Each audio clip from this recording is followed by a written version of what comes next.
Heaven, where the saints fight the good fight, and hell, where the morally bankrupt resides. The difference between these two are like night and day, and it seems black and white, but the two are much more alike than people would like to think, especially when it comes to grudges and settling scores. Grudges fuel the human condition, push human nature, it weeds out the weak, and natural selection take the wheel in choosing the strongest to live, because only the strongest are to survive. That is what we are told, correct? Wrong, because even the weak has its leaders and can rise up to the challenge when their lives are threatened. And their lives get threatened, they yell at their opponents, "You wanted war?" Tonight, war is the only solution in a card filled with absolute animosity. Those looking to defend their honor, those looking to take their glory, and those looking to cement themselves in the book of history. And the only way to do that is to overcome the impossibilities laid out before them. War is the only answer when it comes to claiming glory for yourself. Show the world that you are not weak. Show the world that you have what it takes to overcome your adversaries. In a night filled with grudges from hell and passageways to heaven, only the strong-willed will find their way to glory. In the space where heaven meets hell, rage and hate are their peak, and one statement sums everything up to a fine point. You wanted war!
Ladies and gentlemen, welcome to Heaven Meets Hell. This is our first pay-per-view back since our return, and boy oh boy do we have a stat card here for you this evening. We have Eclipse defending the LGBTKO Tag Team Championships against the Squad.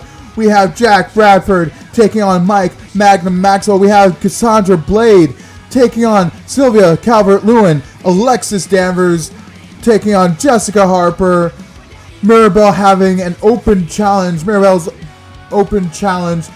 And then not only that, we have Evie Mack taking on Gav Ashton, who is taking on Spencer West in a triple threat match to crown the first ever FLW Openweight Champion. And not only that, our co-main event, we will see Selena Adams take on Megan Suzuki for the FLW Women's World Championship.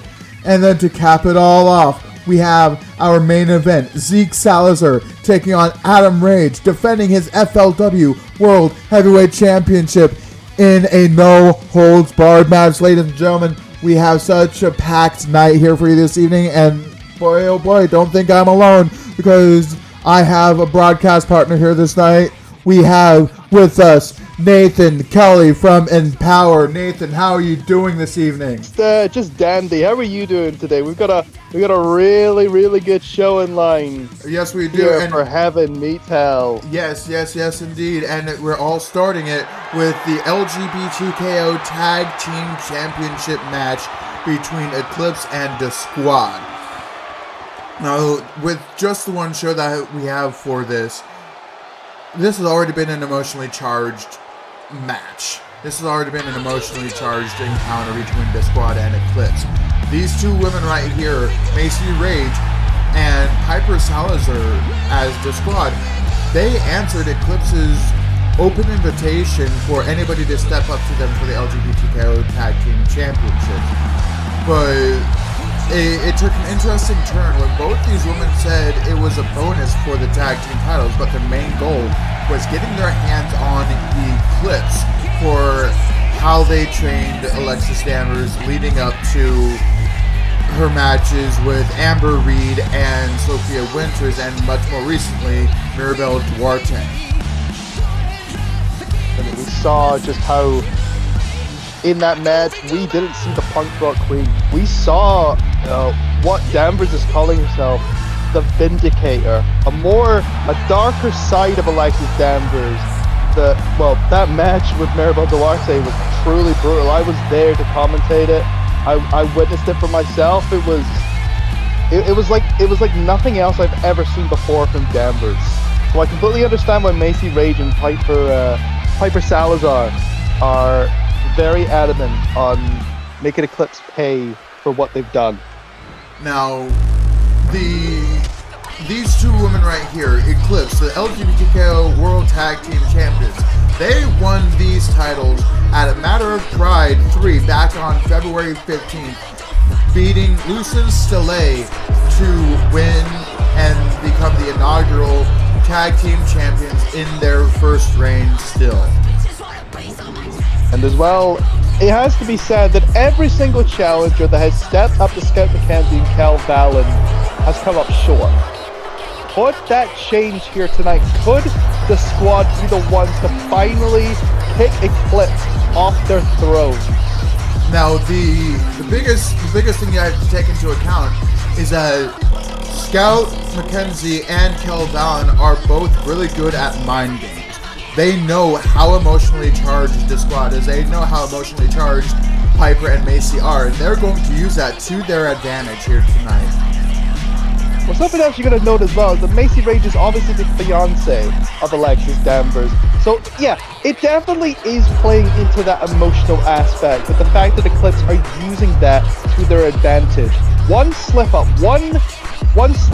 from that emotion, and it could cost the Squad the LGBTKO Tag Team Championships. Yes, you have Alexis Danvers' sister in Piper Salazar and Macy Rage as Danvers' fiance, and you've got a whole hodgepodge of issues to manipulate heading into this match emotionally. I wasn't expecting to hear the word hodgepodge, but go on. And here we see it. You got Piper Salazar and Macy Rage, the Squad, and we have them looking a bit different this evening from their usual outfits. And then here this evening, it was a shock when Scout and Carl came onto the scene in the last FLW episode. I don't think anybody had Eclipse and FLW on their bingo card this year. Eclipse have been all over the world making a name for themselves. Over in Empower, over in Vortex, over in CCW, and now in FLW. A lot of companies have taken Eclipse in, and Eclipse have showed exactly why they have the names they do. And you see here we have Kel Valen and Macy Rage starting the match here this evening. Now, Nathan, you have commentated a lot of Eclipse's matches. In your opinion, what do Macy and Piper need to watch out for when it comes to trying to take the tag team titles off of Eclipse, as Macy tries to put in a submission right off the bat? Well, I think there's anything that Macy and Piper need to watch out for when it comes to Eclipse is, look, Scout McKenzie and Cal Valen, I rarely see the two not together. They work like a well-oiled machine. They have such insane chemistry as a duo. And I don't doubt that Piper and Macy also have good chemistry, but I think that when it comes to the levels of experience, Eclipse definitely has the advantage. And I think that is something you really got to keep in mind. From what I've seen, Eclipse almost never travel separately. They are always together one way or another. Scout. Obviously, it's not just Cal Valen. It's obviously there's Cal Valen, Scout McKenzie, Portia Page, and recently Akira Yukimura. Yes, Akira Yukimura being the most recent addition, almost 2 weeks ago, when it comes to joining Eclipse. Indeed. As Piper throws Kel into her corner with Macy, but Kel fighting out of it. You can already see the well-oiled machine in Eclipse as Kel and Scout seem to be making frequent tags. And that's going to be vital in a tag team match such as this one, when you're trying to keep both members fresh and not take too much damage. Well, I think it is as well, but obviously, it shows just how smart Eclipse are. You don't want Scout being in for too long or Kel being in for too long. You need to alternate. You need to make sure that both team members are keeping an eye on how much time they're spending in the ring. Because if one member spends too long in the ring, that could be detrimental in the long run. You start slipping. I would say as well, it's definitely, when it comes to Scout McKenzie too, and Cal Valen, obviously they are so good as team, but as solo stars as well, they are also great. And I think that is something that you have to keep in mind too. Now, Scout McKenzie and Cal Valen definitely do have the experience as a team and as solo stars. As Scout goes for a roll-up, but only gets the 1 count. Now, you mentioned Scout and Cal both being successful as singles competitors as well. Recently, with Scout McKenzie having a women's openweight championship match in Power on Unite recently, and Cal Valen being the platinum chip holder for a title match whenever she wants. As Cal Valen is, the current platinum chip holder over in Unite has held that since Valhalla 3. Has been using it as a way to taunt the current openweight champion, Smokey Davison, who recently just overcame Madison Quinn in a huge steel cage match at One More Fight. And that match was very hard-hitting as Macy trying to get to the corner, but Scout McKenzie not letting it happen as she pulls Macy into a sleeper hold, and Macy fighting her way out of it. Now you can see, we've been talking a lot about Eclipse, but the squad, we have kind of failed to acknowledge the fact that the squad is also trying to take the same approach. They're trying to make frequent tags. They are trying to be smart of how long they spend inside the ring. These two have been a tag team as well. They were a tag team in a federation called Starlight, over in Japan. Now, these two haven't tagged recently, but it is still worth noting that they do have tag team experience when it comes to being in matches like these. Now, I will be completely honest, that I don't know a whole lot about Piper Salazar and Macy Rage, but from what I have seen of Macy, I think she is very talented. Macy Rage, as mentioned before, the fiance of Alexis Danvers. Though I don't want that to be the only thing that she's known for. Macy Rage is a very talented competitor in her own right. Yeah. Definitely showing that she can hold her own against Scout McKenzie. Yes, definitely. I do not believe that's all Macy wants to be known for. It's also why you don't see Alexis Danvers around Macy Rage all that often, because Danvers wants Macy to forge her own path. She doesn't want to be known as Macy Rage's fiance, she doesn't want Macy to be known as Alexis Danvers' fiance. No, both of them want to be known as their own person, and it's the same with Piper Salazar. Neither of them want to be seen as the other sister. They want to be seen as their own person.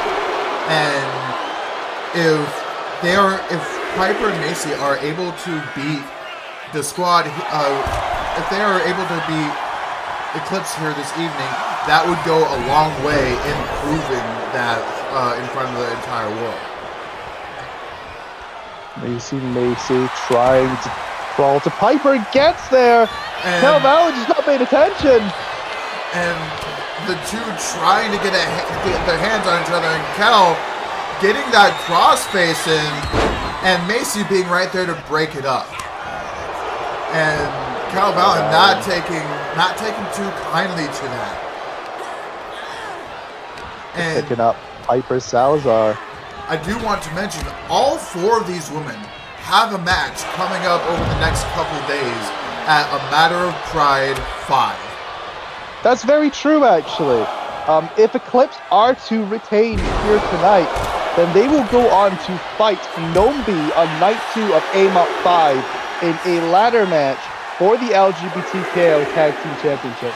But if the squad are able to win, then it will be the squad versus Nombi for the LGBTKO Tag Team Championship. But so a lot on the line here. Not just that, Nathan, but if the squad win, both of them will be pulling double duty for A Matter of Pride. Because Macy Rage has an Intercontinental title match in a triple threat against Jaden and AJ Parker. The match was initially made. The match was initially made Macy Rage and Jaden after their banger of a match in the last episode of FLW went to a 15-minute time limit draw.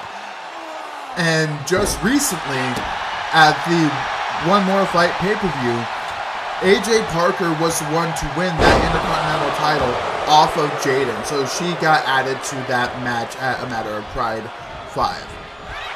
AJ Parker winning the Intercontinental Championship, which meant that now it would be a triple threat for the title at Aim Up 5.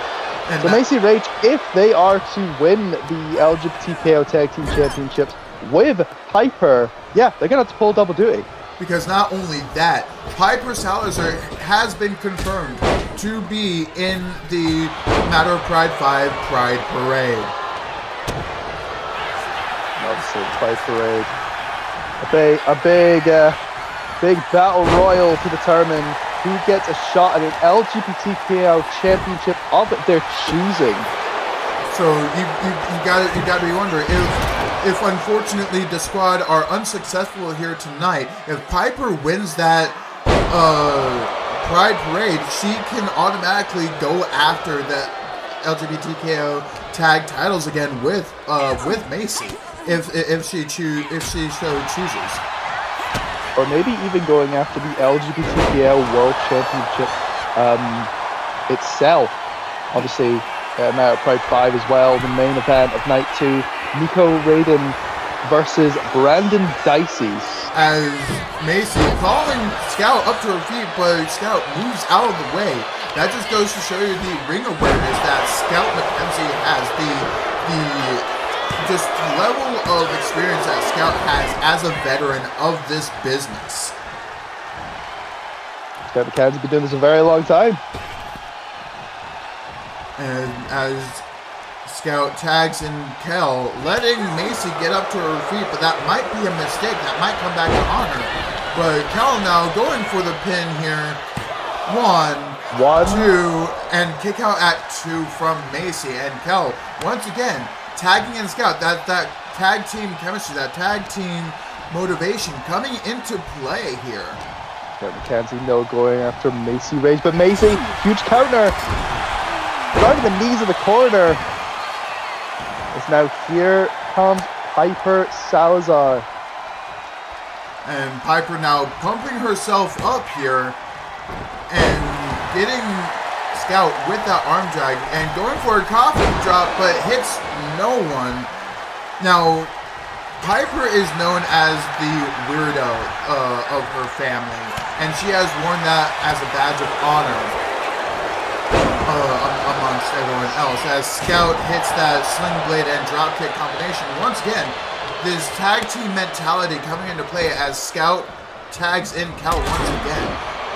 Neither competitor staying in the ring for long. And now Cal Valen obviously taking it with an airy crash neck breaker to Piper Salazar.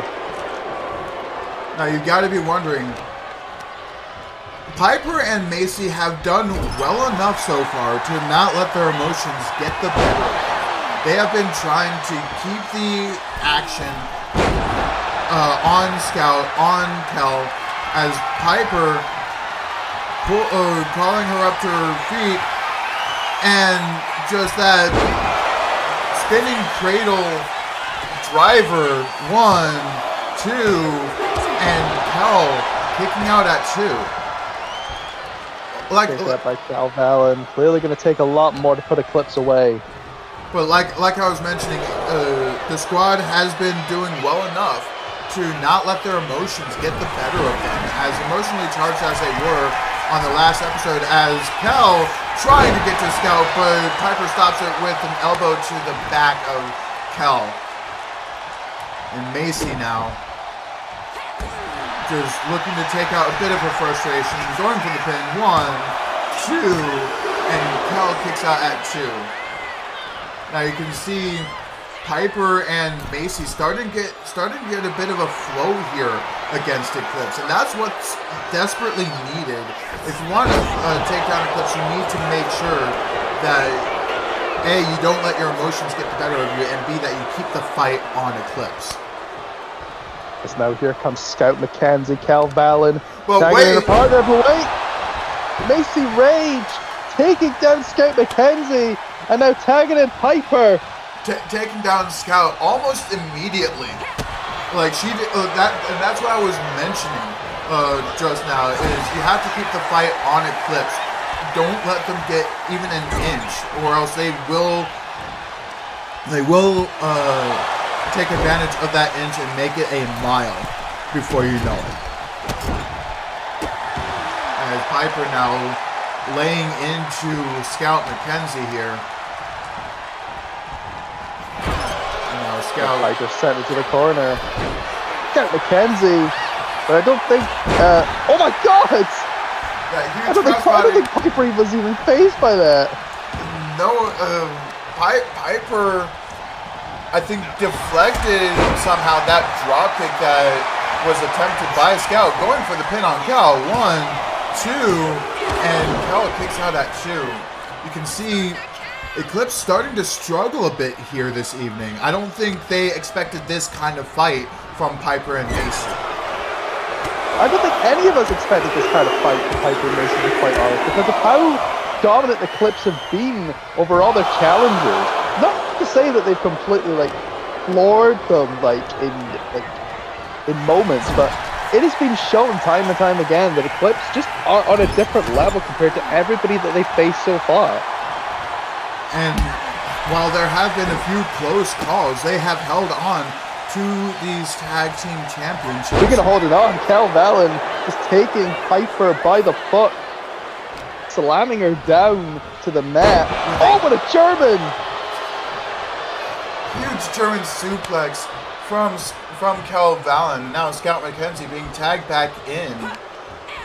But Piper not letting Scout have any sort of an inch. That's that tag team mentality coming back into play here, with Macy getting tagged back in. Like I said, Macy Rage. Like I said before. Wait, hold on a second.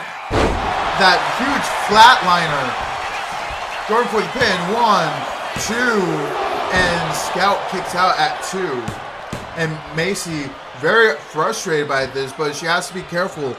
They have, like I said, they have been doing real well not to let their emotions come into play as Macy comes into that armbar here, but Scout fights her way out of it.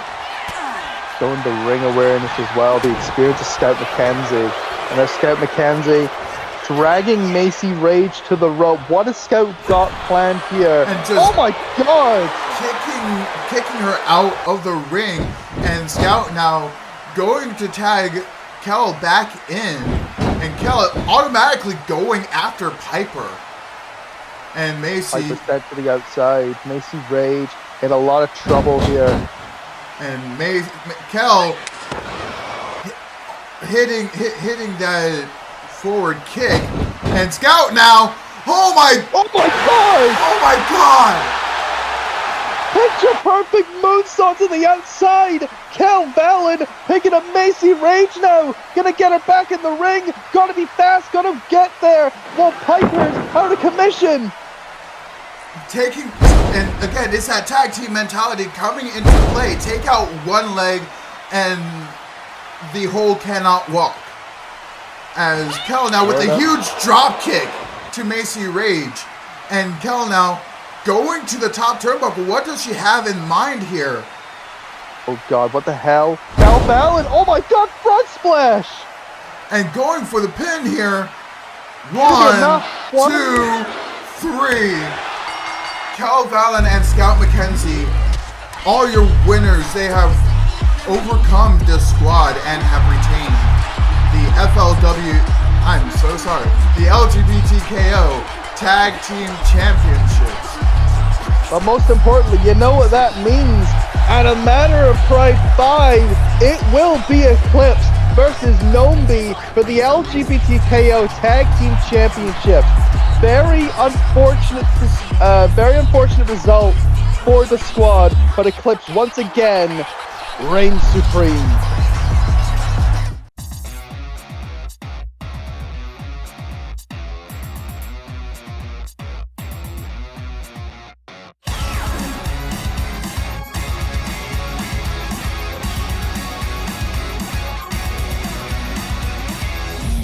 But out of it like a quitter, born to quit. Yeah, we know you're. When we pass the headline, you can't be bothered to try. You're in a mindless rush to die.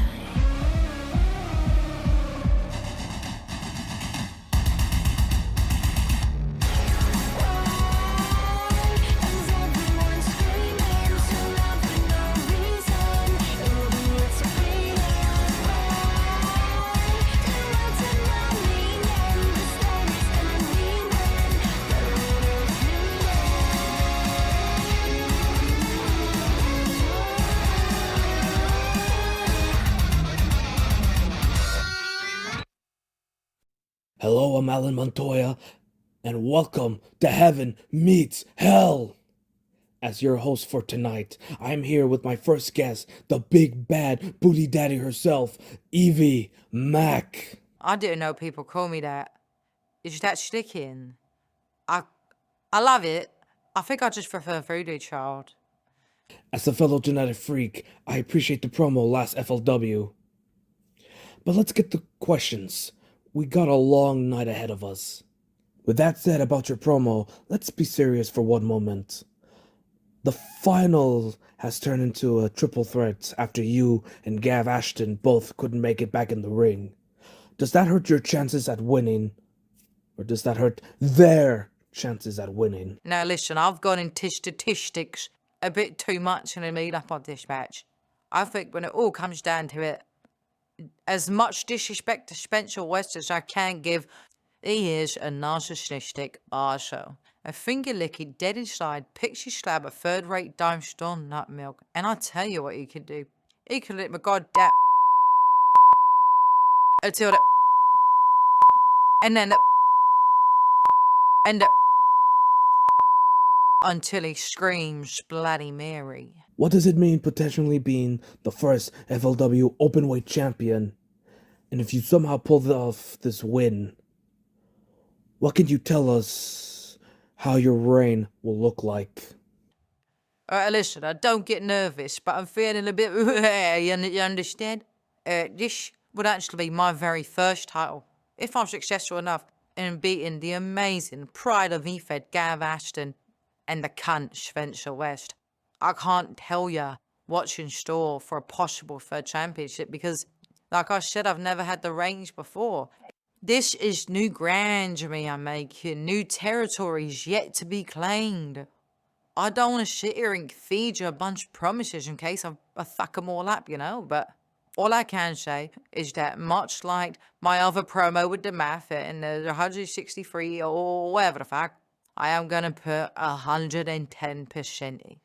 For sake of argument, let's say you're not successful tonight, and Gav Ashton or Spencer West wins tonight. What happens next for Eve Mack? if Gav Ashton wins, I will be up there celebrating with her. I'll see if she wants to go out for a cheeky pint afterwards. That is someone I hold near and dear to my heart, and truly, it is an honor to be fighting in the same ring as the Pride of Ethed. If Spencer West wins, I'm calling for a recount. That is fucking rigged. That referee would be trying to fuck on me. No, but jokes aside, we like to have fun here, don't we? Yes, we do. Jokes aside, I truly hope Spencer West doesn't win this and that he suffers a torn meniscus or something. Thank you very much, and I hope you guys go through, or you finish this and think, wow, she really hates Spencer West. Like, that's the one thing I want you to take from this. I fucking hate Spencer West. Love Gav Ashton. I love all of you for listening to me ramble, but Spencer West, fuck Spencer West. You heard it here for... Cut that, please. You heard it here first, folks.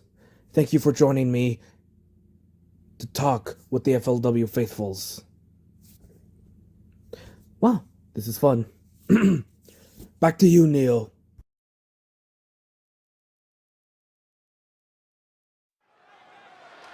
Well, Nathan, as we get set for our next match here, I think it's safe to say that Evie Mac is not a huge fan of Spencer West. No, really? You think so? Anyway, as we get set for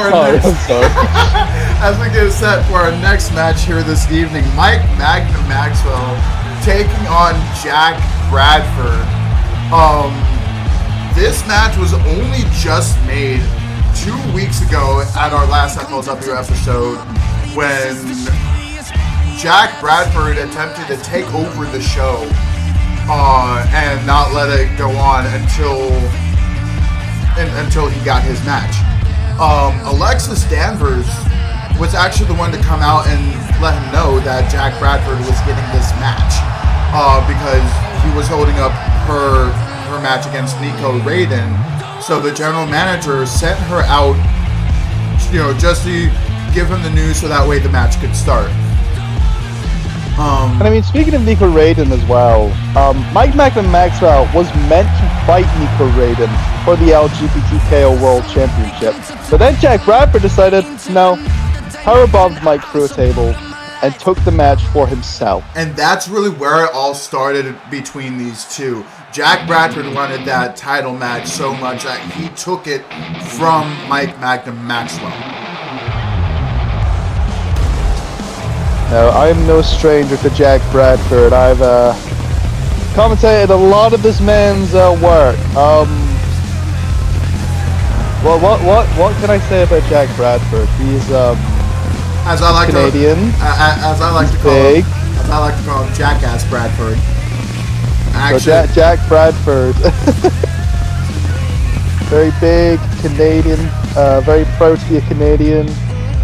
Really doesn't like Mike Magnum Maxwell or Alexis Danvers.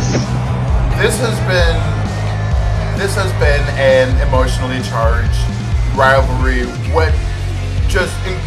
This had, when you think about it, 4 different people in it at the same time at one point. Because not only did you have Jack Bradford and Mike Maxwell, you also had Alexis Danvers and Jessica Harper, who are facing off against each other later this evening. And I know we mentioned earlier about AMOP 5, but Jack Bradford is set to face Tara Monroe in a match that is several months in the making at a Matter of Pride 5. Obviously, Tara Monroe, recently it was made clear by LGBTKO owner Selena Adams that Tara Monroe versus Jack Bradford would be going ahead, but it would be a singles match only, as to not risk the health of Tara Monroe following her brutal unsanctioned death match with Jack Bradford's wife, Violet Hayes. And not only that, Mike Magnum Maxwell is also confirmed for a Matter of Pride 5 Night 2 here in 2 nights' time for the Pride Parade itself as well. Jack Bradford didn't get all of it at all. I think just misjudged the distance a little bit. Now, like I was mentioning, this did become an emotionally charged rivalry when it became more than just Mike and Jack. Because, like I mentioned before, Danvers and Jessica Harper somehow got added to the mix 2 episodes ago when they were forced into a tag team match. Jack Bradford, despite his hatred, despite his disdain for Alexis Danvers, was forced to team with her against Mike Magnum Maxwell and Jessica Harper. It's like I said before, Jack Bradford and Alexis Danvers definitely had their issues over the coming months. I think part of what sparked that tag match, right, is, and like I'm noticing that Danvers has a lot of fingerprints all over the show, whether it be for trying or not. She has been involved in a lot of this show. Mainly because she loves FLW a lot. But she'd had issues with both Jack Bradford, Mike Magnum Maxwell, and Jessica Harper. That's why the tag team match was made. And Mike had made it clear, like, he has things to say about all of LGBTKO, and Danvers has said, if you have something to say it to my face.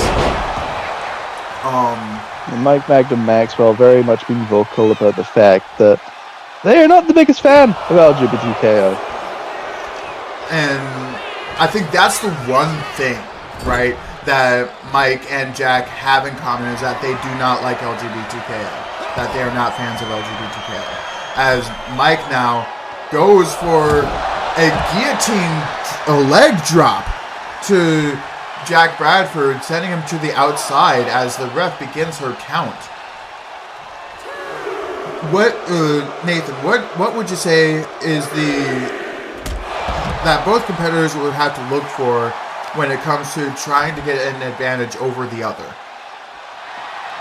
Well, something that they can definitely, I alluded to it earlier, Jack Bradford is a big boy. He's I believe, if I'm correct, 6'4", 280 pounds. Definitely, yeah, he's definitely got a lot of muscle to him. Definitely quite strong. And I think Mike Magnum Maxwell really needs to focus on making sure that Bradford doesn't get to do any of those big moves. Like, for example, the Olympus Bomb. The Olympus Bomb is not a friendly move. We have seen several people here in FLW already fall victim to the Olympus Bomb. But not only that, with Jack Bradford is a near 30-year veteran of the sport. Jack Bradford, been doing this a long, long time. So you would more than most people. More than most people. You would think that he has, at this point, he has the experience factor over Mike Magnum Maxwell for how long he's been doing this. Coming out one. Kick out by Mike. And with Bradford, oh god. Going for that springboard leg drop, but missing the mark because 280 plus pounds landing on you. And hitting that Dragon Rana, again, 280 pounds. All that muscle, jumping up that high. If we're talking about genetic freaks, Jack Bradford's got to be amongst those genetic freaks right there. Oh, I absolutely agree. Jack Bradford, very deceptively quick. One. For size. The ref kind of trying to jolt Jack Bradford's head there a bit. I mean, I don't blame her. Anyway. You see Mike looking for a submission here. Got that wrenching that hold, but Jack, that experience factor and that big body of his playing into his own favor, actually. Oh, taking down Mike Magnum Maxwell here.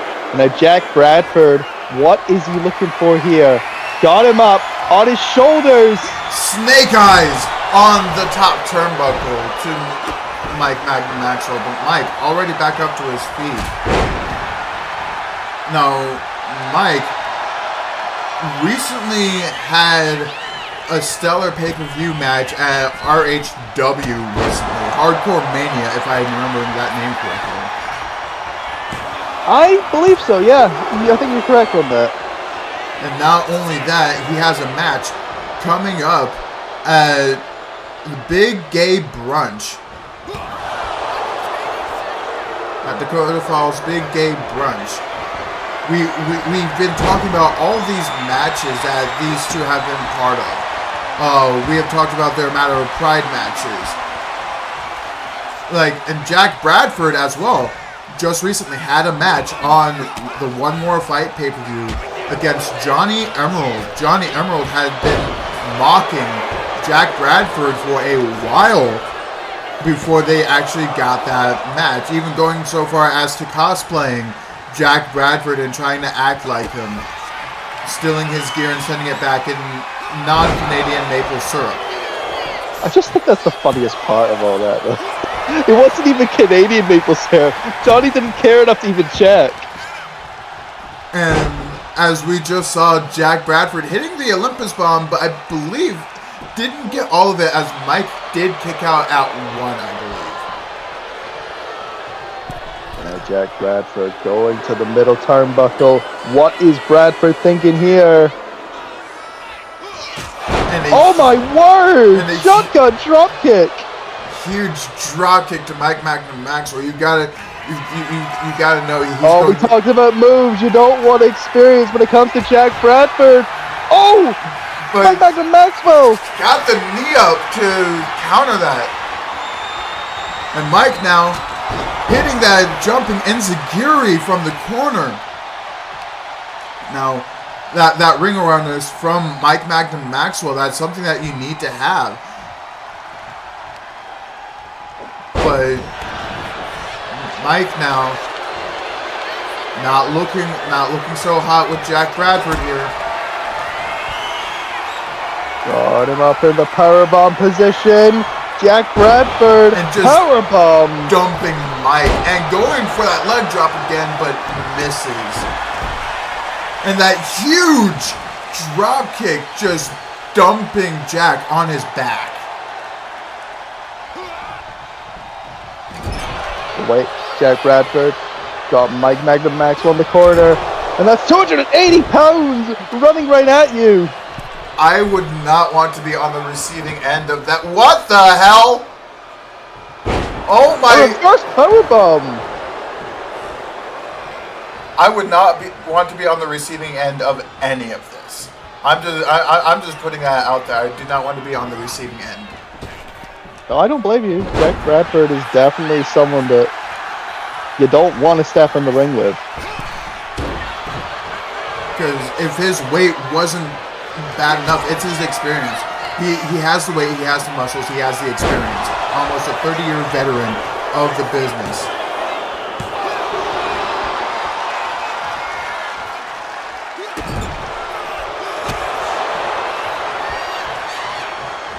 And that huge cave-in from Mike Maxwell. Going for the pin here. 1, 2, and Jack kicks out at 2. You gotta wonder what's going through either of these men's heads. What's going to take to finish it off. Going for that drop kick to the side of the head, but Jack able to get out of the way. And then Mike. The hell? Oh my god. And an uppercut to the back of the head of Jack Bradford. Mike, please be careful. We don't need him losing any more brain cells. Jack Bradford. Fired up. Got Mike in the corner. What the hell is Bradford thinking here? Oh! Maybe took too long. And an inverted DDT from Mike Maxwell.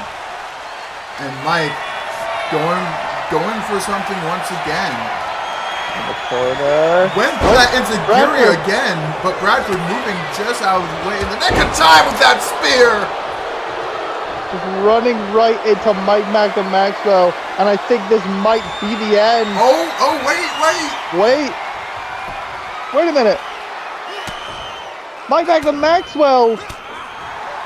getting out of it. Oh, but wait, we may be getting a hockey fight here, ladies and gentlemen, as the two Trading blows. just wailing away on each other here. Is it going to be a hockey fight in the home of the Dallas Stars here this evening?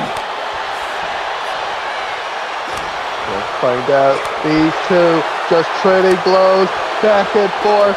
Bradford and Maxwell.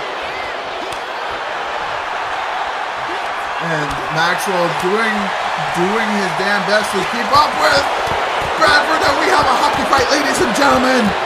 We have a hockey fight. Bradford gets the upper hand. Irish whip into the ropes. Takes him up. Oh my God! Just knocked him clean out, I think. Oh, I thought that was it. I thought that was, and you could tell Jack thought that was it too. Bradford. You can tell Bradford's not happy with Mike kicking out. Got Mike up again. Another power bomb.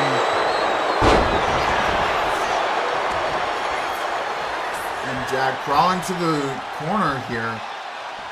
Both these men have been going at it for a minute now.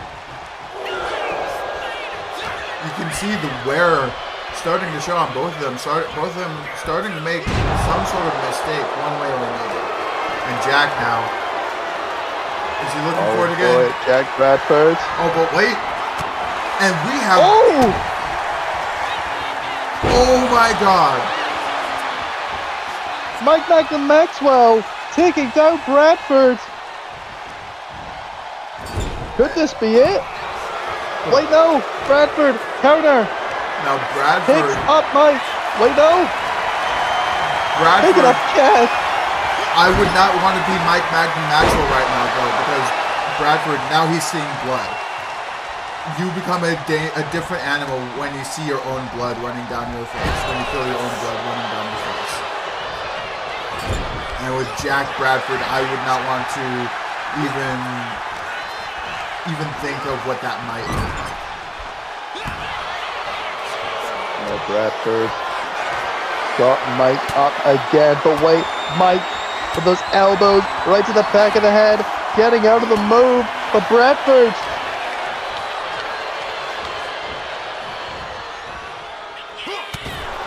Oh, Jack, what's he looking for here? oh God.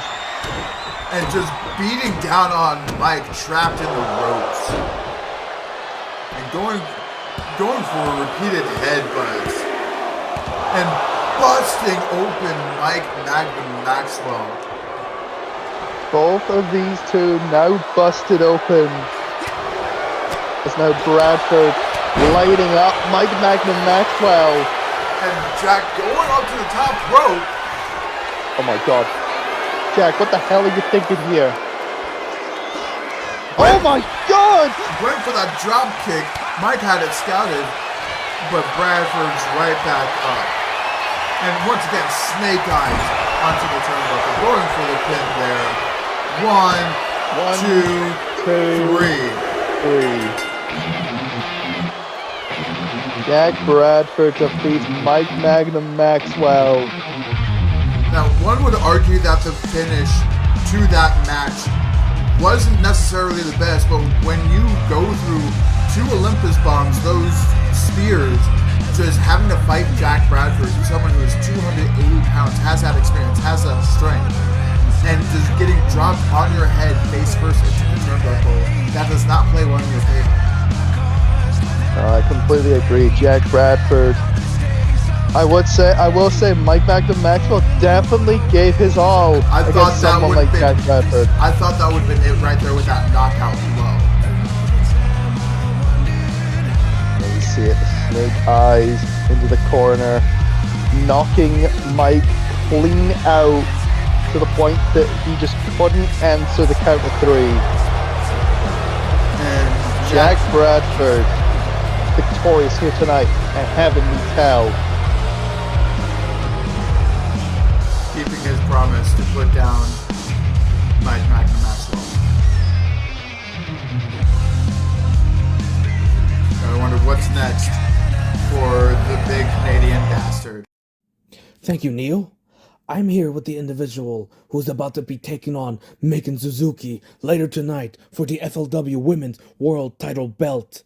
Here is Selena Adams. Hey Alan, big night. It's an honor getting to briefly talk with you. So, let's get started. What's your game plan going into your title match? The game plan is simple.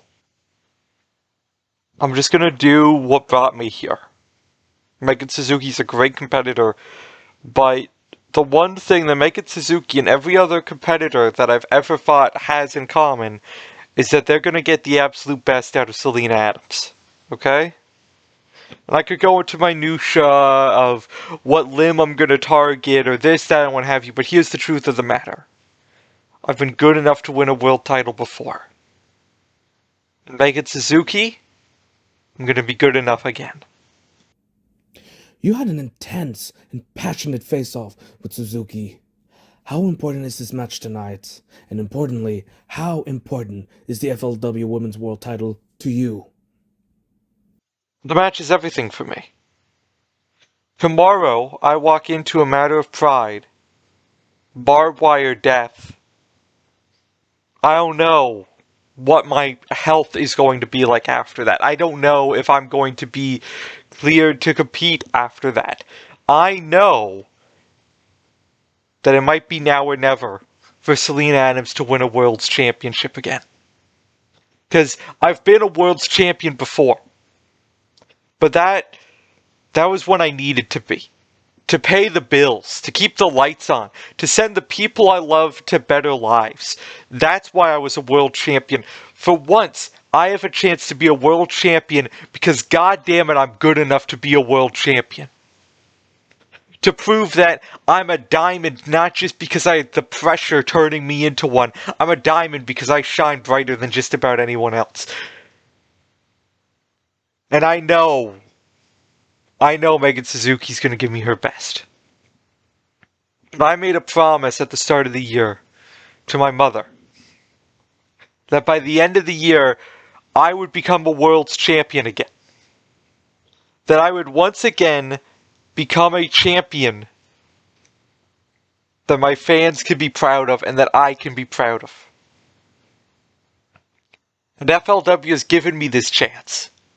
They've given me this chance to fight for this title. They've given me a chance to be a world's champion knowing that tomorrow I might not walk out. But if even just for one day, I could be a world's champion again. Then that's enough. What you said in that face-off, I don't know how much longer I can compete, really stuck with me. What did you mean exactly by that? Look, Alan, the truth is, I've been doing this wrestling thing nearly a decade. But not at, I was never at a beginner level. I was thrown in with the Sharks, okay? I've been wrestling at an elite level for nearly 10 years. And sometimes that means, close to 300 matches a year. It's draining. It takes a lot on the body. And anyone who's seen me outside of FLW knows the level of violence that I can have in my matches. They know how broken down my body is becoming. I'm not saying this year is my last shot. I'm going to wrestle next year, God willing. But the brace on my knee's not for show, okay? My nose isn't crooked because of a birth defect. These happened to me because of wrestling. And I know that in 2027, I might not be able to go as hard as I'm going this year or the year before. I know in 2027, I might have to slow down. I know in 2027 I might have to focus on letting the next generation pass me by. But for one more year, for one more chance, I get a chance to say, no, I'm the top of the mountain. For one more chance, I get to be the best. And I'm going to be damned if I let the clock run out on me. And if tonight is truly 1 minute to midnight, one last shot, then I'm going to make it count. Oh, and it looks like that's all the time we have. Good luck out there, Ms. Adams. Now back to you, Neil. Are you ready for the biggest EFED tournament? The biggest tournament of all the times. Over 200 of the greatest warriors will enter. But who will reach for the stars? 1 foot off the edge, I'm jumping in. This is where it all begins. A sky of diamonds lights up a world within. A world within. This is where it all begins. Right now, get ready. Right now, this is where it all begins.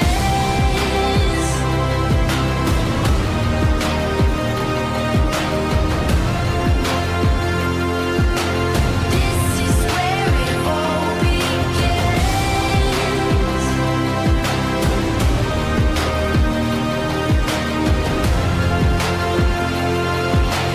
This is where it all begins. Madison, Madison, Madison, Madison, Madison, Madison, Madison, Madison, Madison, Madison, Madison, M-A-D-I-S-O-N, Madison, M-A-D-I-S-O-N,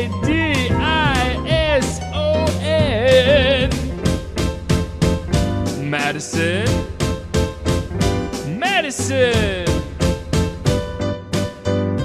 Madison, Madison, Madison, Madison, Madison, Madison, Madison, Madison, Nomi Matsumoto, B. Barrett, Madison Reyes, Madison, Madison, Madison, M-A-D-I-S-O-N, M-A-D-I-S-O-N, Madison, Madison, Madison, Madison, Madison, Madison, Madison, Madison, Madison.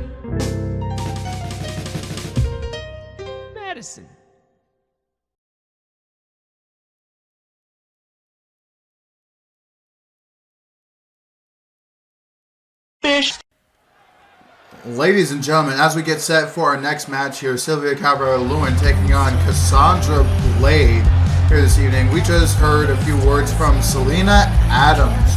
Selena being interviewed by our host here this evening, Alan Montoya, pretty much asking how she thinks the title match is going to go and what she meant by it might be her last time.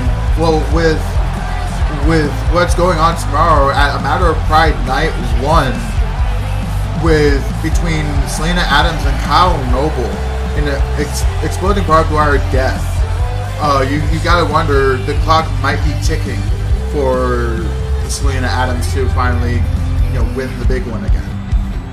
There's a lot of hatred between Kyle Noble and Selena Adams, and it's obviously coming to a head at A Matter of Pride 5. But look, we gotta move on. We gotta talk about Cassandra Blade versus Sylvia Calvert-Lewin, and let's talk about how this all came to be. Yeah, so in our first episode back, Sylvia Calvert-Lewin attacked Cassandra Blade backstage from behind because Cassandra Blade was heading for her match against Dakota Wheeler. But Sylvia Calvert-Lewin attacked Cassandra from behind, forcing Cassandra to go into that match less than 100%. And a couple of weeks later, Cassandra would get her pound of flesh by costing Sylvia Calvert-Lewin her match in the FLW Openweight Championship tournament. And now Sylvia Calvert-Lewin no stranger to making enemies anywhere she goes. Sylvia Calvert-Lewin won a lot of championships. Current Braveheart champion. Current, I believe, trying to remember the Never in Your Wildest Dreams championship that they currently hold. The fact of the matter is they hold 3, if I remember correctly, 3 or 4 separate titles currently. Yeah, I believe it's 3 titles currently. Yeah, so Queen of the Yams, Braveheart Championship, and Never in Your Wildest Dreams. I feel bad. Sammy, if you're in chat, please tell me which one is. Yes. So, Sylvia Calvert-Lewin, no stranger in taking what she wants. And right now, tonight, she wants the win over Cassandra Blade. Now, Nathan, you have commentated quite a few of Sylvia's matches. What can you tell me should be Cassandra's strategy heading into a match with, this shooter in Sylvia Calvert-Lewin? Hold on, thought. I figured out which championship it is. It's the Never in Your Wildest Dreams Interstellar Championship. There we go. Anyway, Sylvia Calvert-Lewin, look, definitely a very going for something, but Cassandra Blade getting that kick up. Ladies and gentlemen, we have had an action-packed night already with just our first 2 matches, with Eclipse prevailing over the squad in the LGBTKO Tag Team title match to start off our show, and then just recently Jack Bradford overcoming Mike Magman Maxwell. But that's not all. Nathan, we still have a lot of matches to come up here this evening. Yeah, there's still a lot to come on this card, obviously, with this match. Sylvia Calvert-Lewin and Cassandra Blade. With the Constantine special. But as far as our matches still to come, we have Alexis Danvers taking on Jessica Harper. We have our triple threat openweight title match to crown our first ever openweight championship here in FLW. And Sylvia now playing a bit of mind games with Cassandra Blade here, but paying the price dearly with that rope-assisted Pele kick. Cassandra Blade, wait. Oh, super kick. Beautiful move by Cassandra. And but only gets a 2 count. Only gets that 2. Cassandra, what is she looking for here? Going into oh my god, looking for a Dragon Sleeper. Sylvia in a lot of trouble. Sylvia getting out of it. And Cassandra catching Sylvia and hitting her with that uppercut. Cassandra trying her best to keep the fight on Sylvia with that had to have been halfway across the ring, that move style. Yeah, definitely. And Sylvia right back in the driver's seat.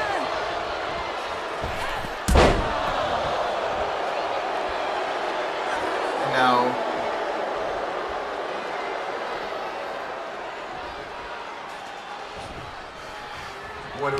what are we going to see here from Sylvia? And that huge enziguri went for that hip attack, but Cassandra getting out of the way and hitting with that stunner.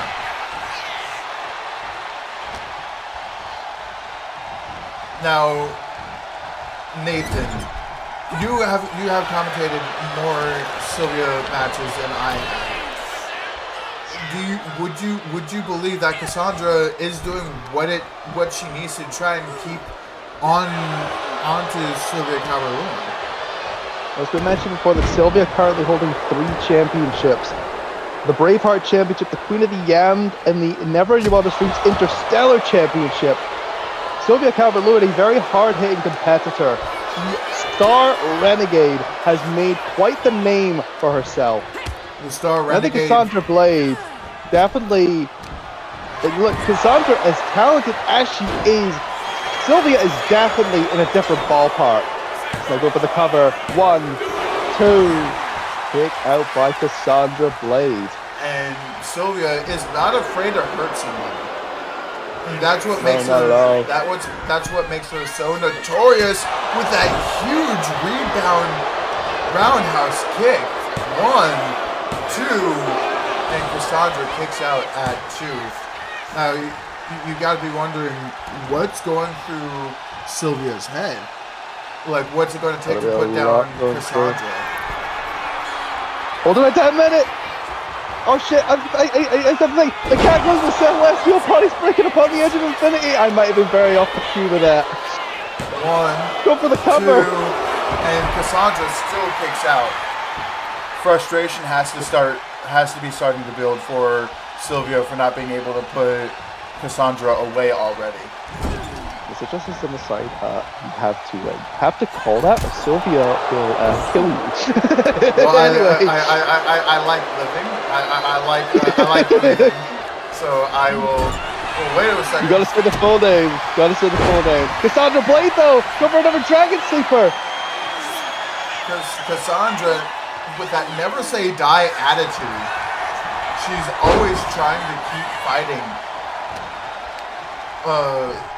Being called the Silent Heart for a reason. Sylvia got Cassandra up on her shoulders. Stun gun. Now Sylvia going up top. Whee! The Going for the driving pin here. knee. 1, 2, and again, Cassandra kicks out. Again, Cassandra with that never say die attitude. That's what honestly makes her such a, I guess to her opponents, some would say frustrating. And that huge, once again, that Pele kick busting open. Hang on a moment. I think that took a lot of wind out of Cassandra Blade. But she's still the first one to get up. But she busted open Sylvia Calvert-Lewin. And now, Got her up. Damn, with a stun gun. and now, what do we see? What we're going to see from Cassandra here? Cassandra right now, firmly in the driver's seat over Sylvia Calvert-Lewin. They're definitely holding her own. And that but DDT coming from Sylvia. out of nowhere, Sylvia taking down Cassandra Blade. Irish whip into the rope. And that huge knockout blow going for the pin here. That's I got to be think that it. might be it. 1, 2. And No!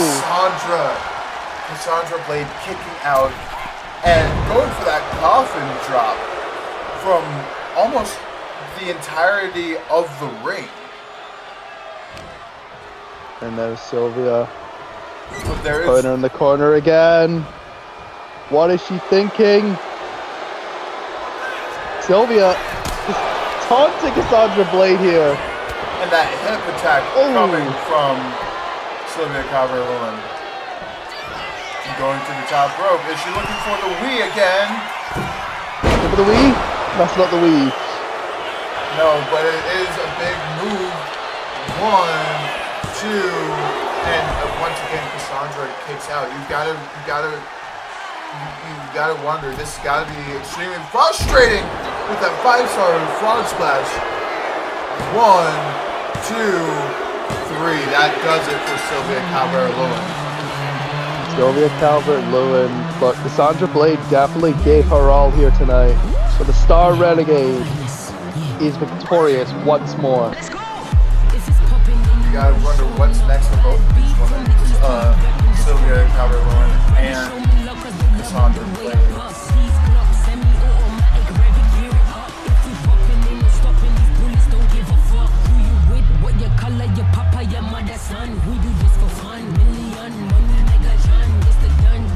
See the finish. finish.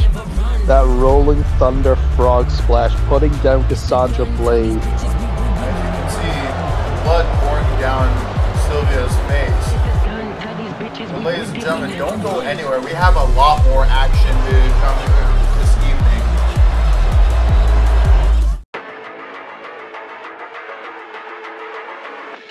Let's go!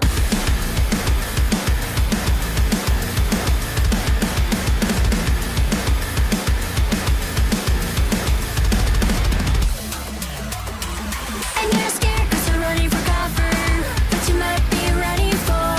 And if the demons know you're scared to death, then they will find you where you are. Is there a virus infecting your system? Have like us at an animal mark. That'll make you run on fast. Oh, we will never, never, never be apart. The evil last is motive. And now sold your eye. And now hold true to a fragile line. With this rage inside me, give me to talk it, give me to talk it, give me to talk it. Maybe now we can kill the enemy. So tell me, give me shit. Can't count the back you move. Let the fire carry on, let the fire go from me to you. From me to you.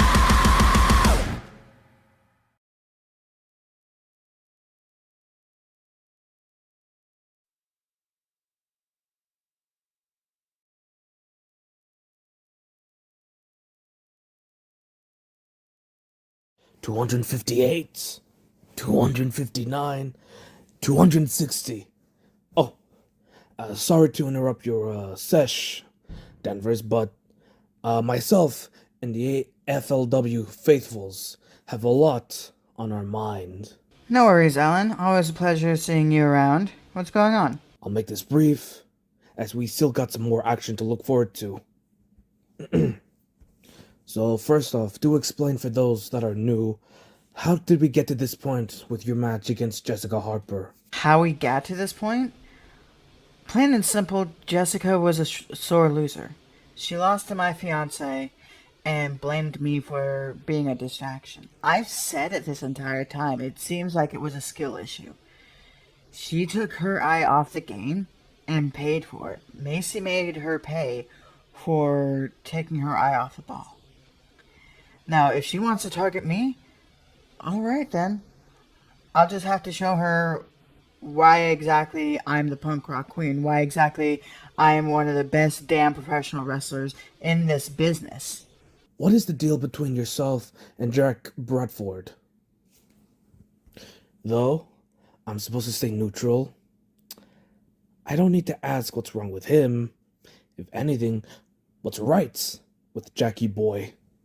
Look, the deal between myself and Jack Bradford is that Jack Bradford has some sort of hatred thing going on with LGBTKO.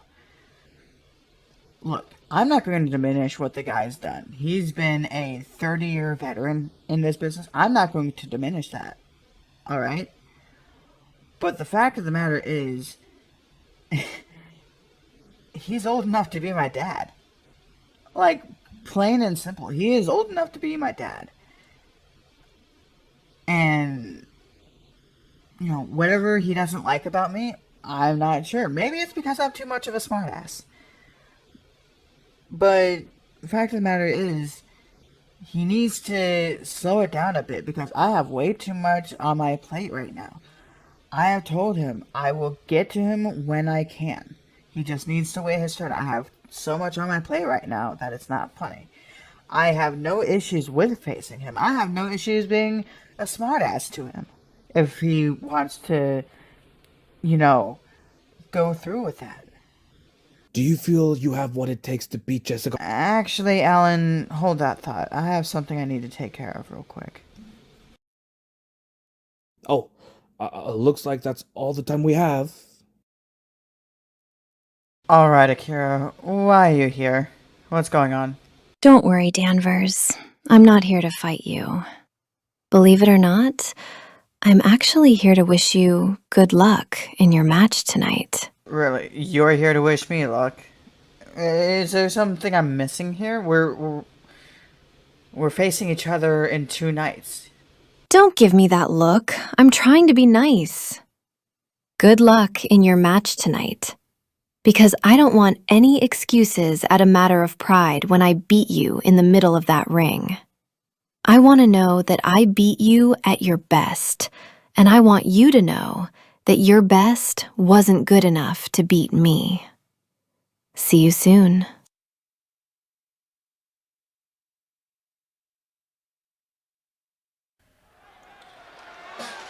Well, Nathan, as we get set for our next contest here, Alexis Danvers making her entrance here as we just saw a bit of a heated face-off between Alexis and her A Matter of Pride opponent, Akira Yukimura.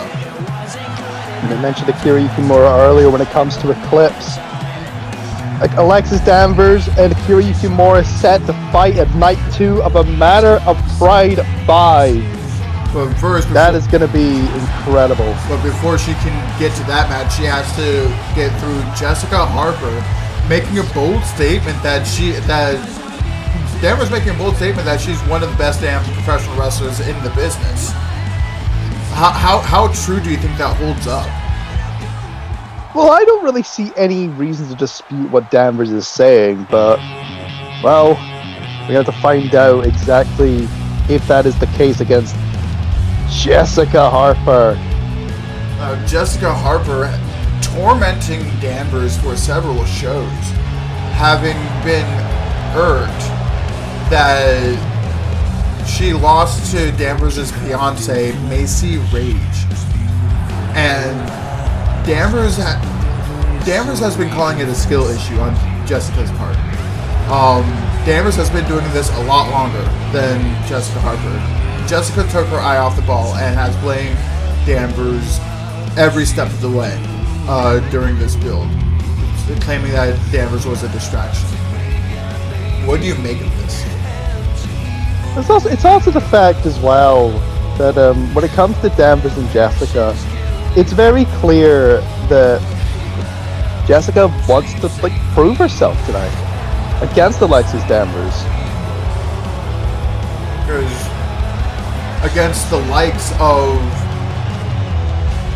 Piper Salizer, Piper Salizer fell to Jessica Harper. And not only that, you have to remember, Alexis Danvers technically does have a pinfall over Jessica in the tag team match from a few weeks ago. And now Jessica in one corner, Danvers in the other. As we get this match started, and Danvers immediately going for that spinning back elbow.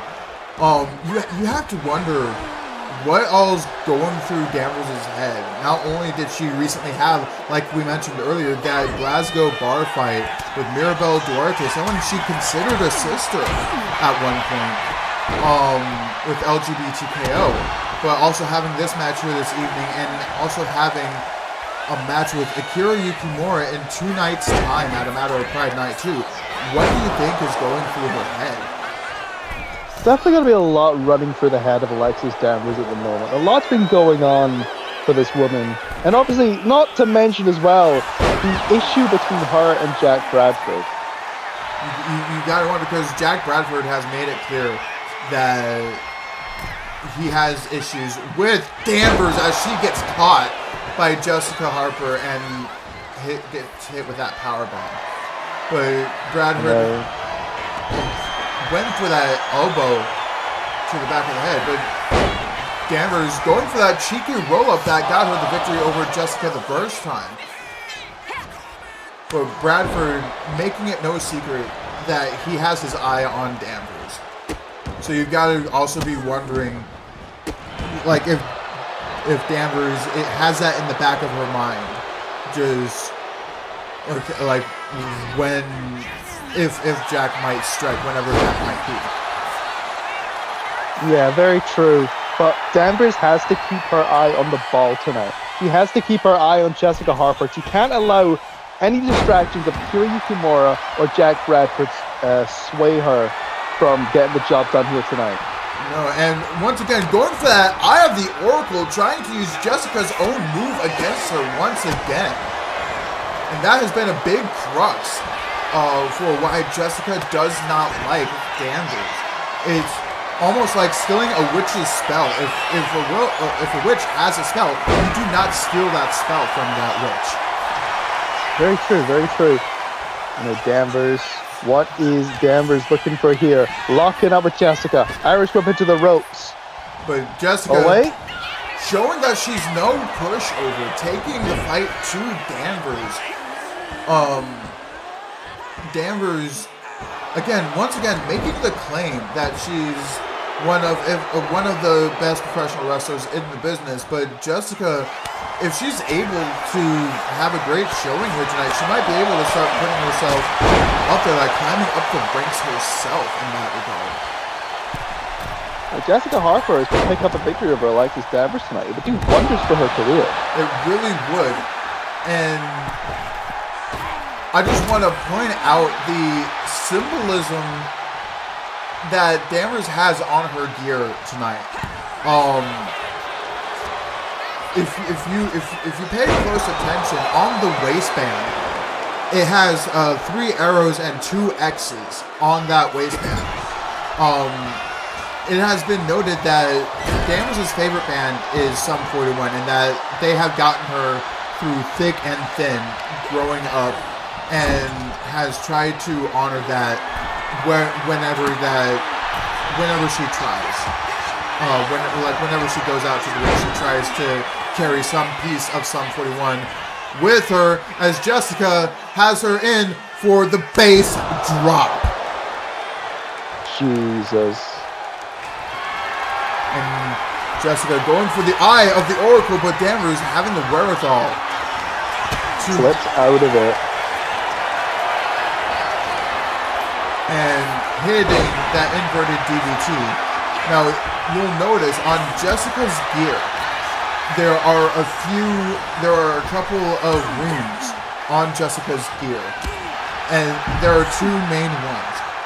The centerpiece from on Jessica's gear, as Danvers completely overshot, completely whiffs Jessica. Again, all the stress that Danvers is under starting to show itself. But to me, it's very clear that Alexis Danvers has been for the ringer in the last couple of weeks. Seeing her fiance get attacked after her match with Mirabelle Duarte, which obviously led into the match at One More Fight at the Glasgow Firefight. Fighting Akira Yukimura at Matter of Fight 5, Night 2. And again, the issue between herself and Jack Bradford. Not to mention this match going on with Jessica Harper.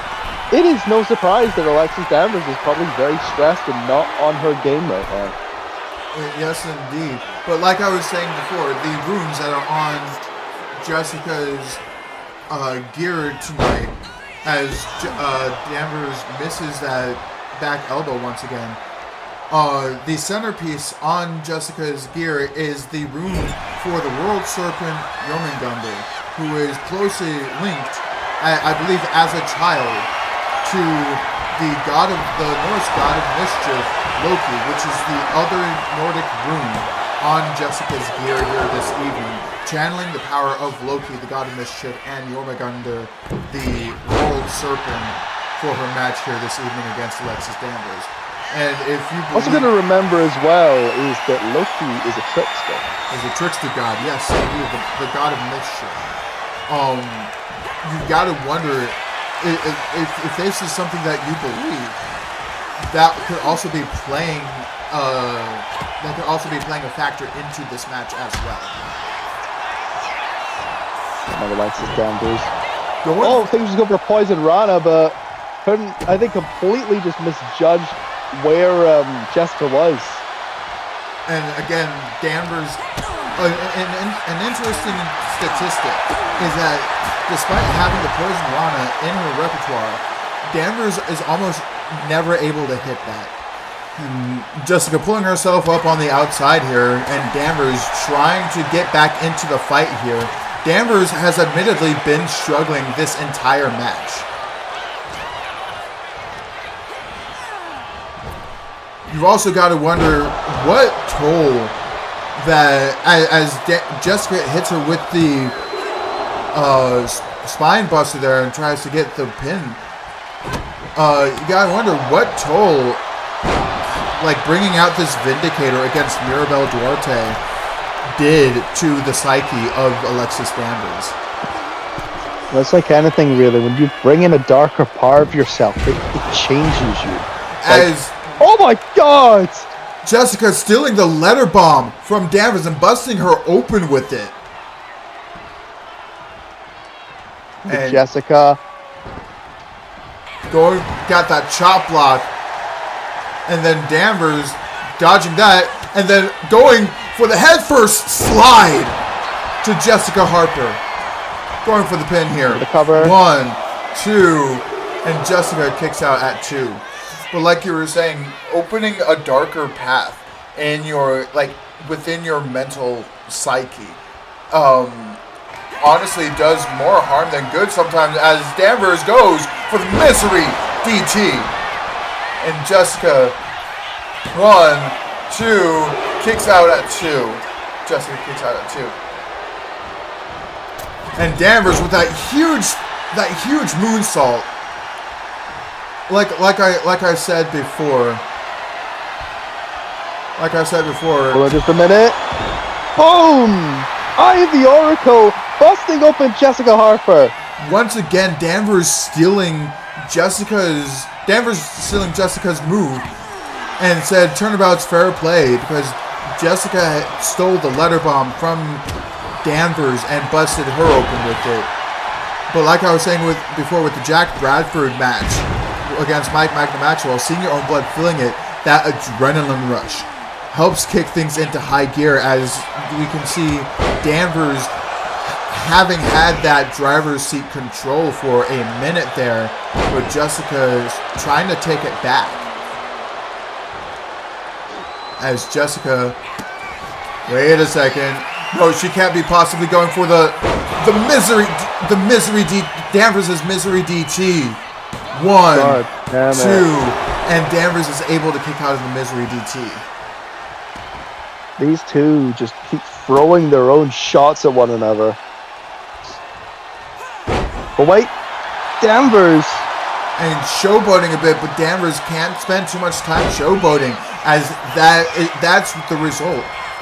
And a huge boot to the face of Danvers. And Jessica, once again, went for the Eye of the Oracle. I do not believe Jessica has been able to hit it yet. Nope, not at all. Oh. And Danvers with a boot to the side of Jessica's head. And Danvers, trying to psych herself up, went for the knees into the turnbuckle, but Jessica had it scouted.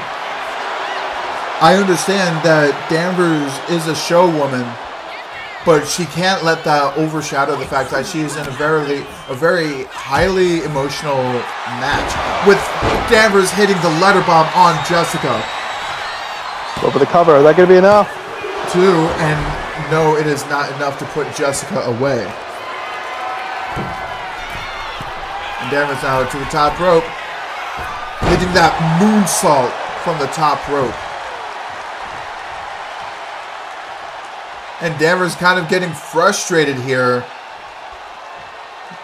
You gotta wonder if this is like the leftover rage that Danvers has been feeling from her match with Mirabel. As Danvers now snake eyes on the turnbuckle to Jessica.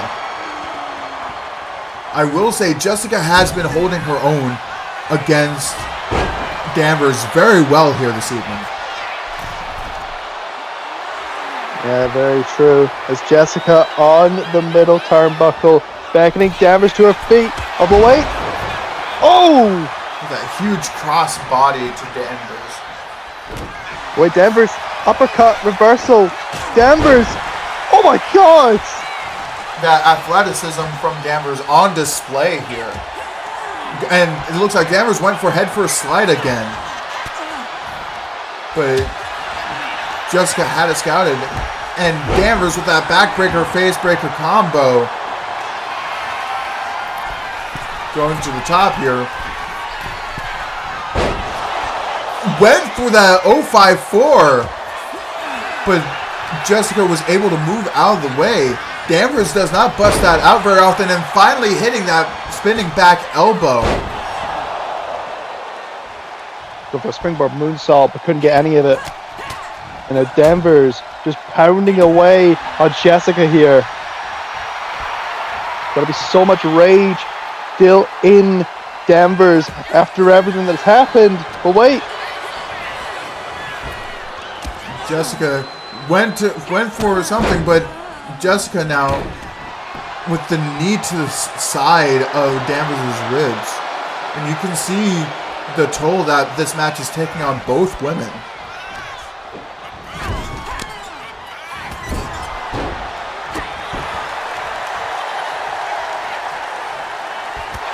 And a spear from Danvers. I bet that's a shot to Jack Bradford. Admitted Jessica, oh! Hitting Danvers with her own back elbow. But admittedly, Danvers has been using the spear even before she came into contact with Jack Bradford. Jessica going for the pin. 1, 2. Danvers kicks out. You gotta be wondering what's going through both these women's minds right now. And Jessica going for that big boot once again.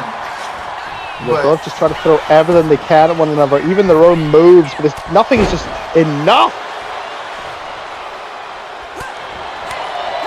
Might I add the fact that Jessica has, if I'm remembering correctly, during this match, a 100% attack rate with that spinning back elbow, as to where Danvers, it's like a 66% chance of having hit it. You know, Jessica, middle turnbuckle, Danvers in trouble. Oh! Danvers moving out of the way, going for the sleeper hold. And Jessica Harper in a lot of trouble here. Danvers got it locked in. Oh, gets out of it. But that's gotta have done some damage to Jessica. Once again, Danvers' own misery DT being used against her. 1, 2, and Danvers once again kicking out of the misery DT. Just what is it going to take for either of these women to get the upper hand? Oh my god! And the cutter from the corner. And Danvers, blood pouring down her forehead, sets up Jessica. Head first slide going into the pin here. 1, 2. No. Jessica barely kicking out, and you can see the frustration on Danvers' face. And Danvers now. You just gotta wonder though, what the hell does Danvers have to do? And Jessica lighting up Danvers here, picking her up. And that Falcon arrow. And Jessica, what's she looking for here? Oh no, not the turnbuckle. No. Just removing the turnbuckle. I believe a referee go to check it. Oh my god! Was that a fireball? Was that a goddamn fireball I just saw? You can hear Danvers screaming in pain. And once again, Jessica hitting the misery DT on Danvers. And Jessica now. Oh, she's not done. She's not done. Jessica's looking to hit it finally. The eye of the Oracle. But wait. Good night. Wait. Hold on a minute. She's not done. Jessica. You go for it again? Jessica wants the definitive finish here. Going for the eye of the Oracle. Going for the pin here. 1, 2, 3. And Jessica Harper picking up the victory here this evening over Alexis Danvers. Jessica Harper Look, I have some thoughts about the way this ended, but I can't say it wasn't smart.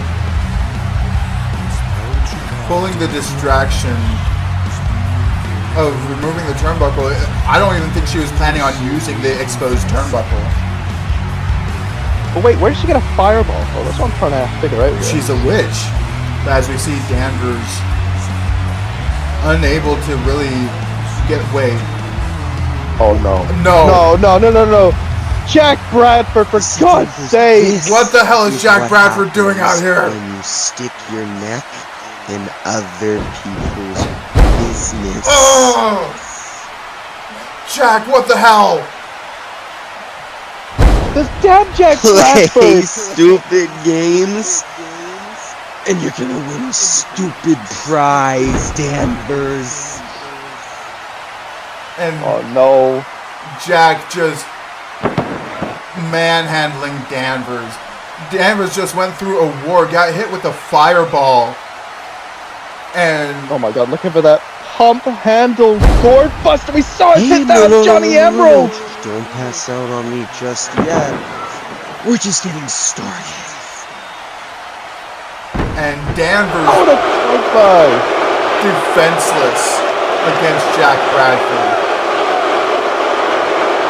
Bradford just kicking the carcass of Alexis Danvers, my god! Wait! Up to the top, did it? I know that music!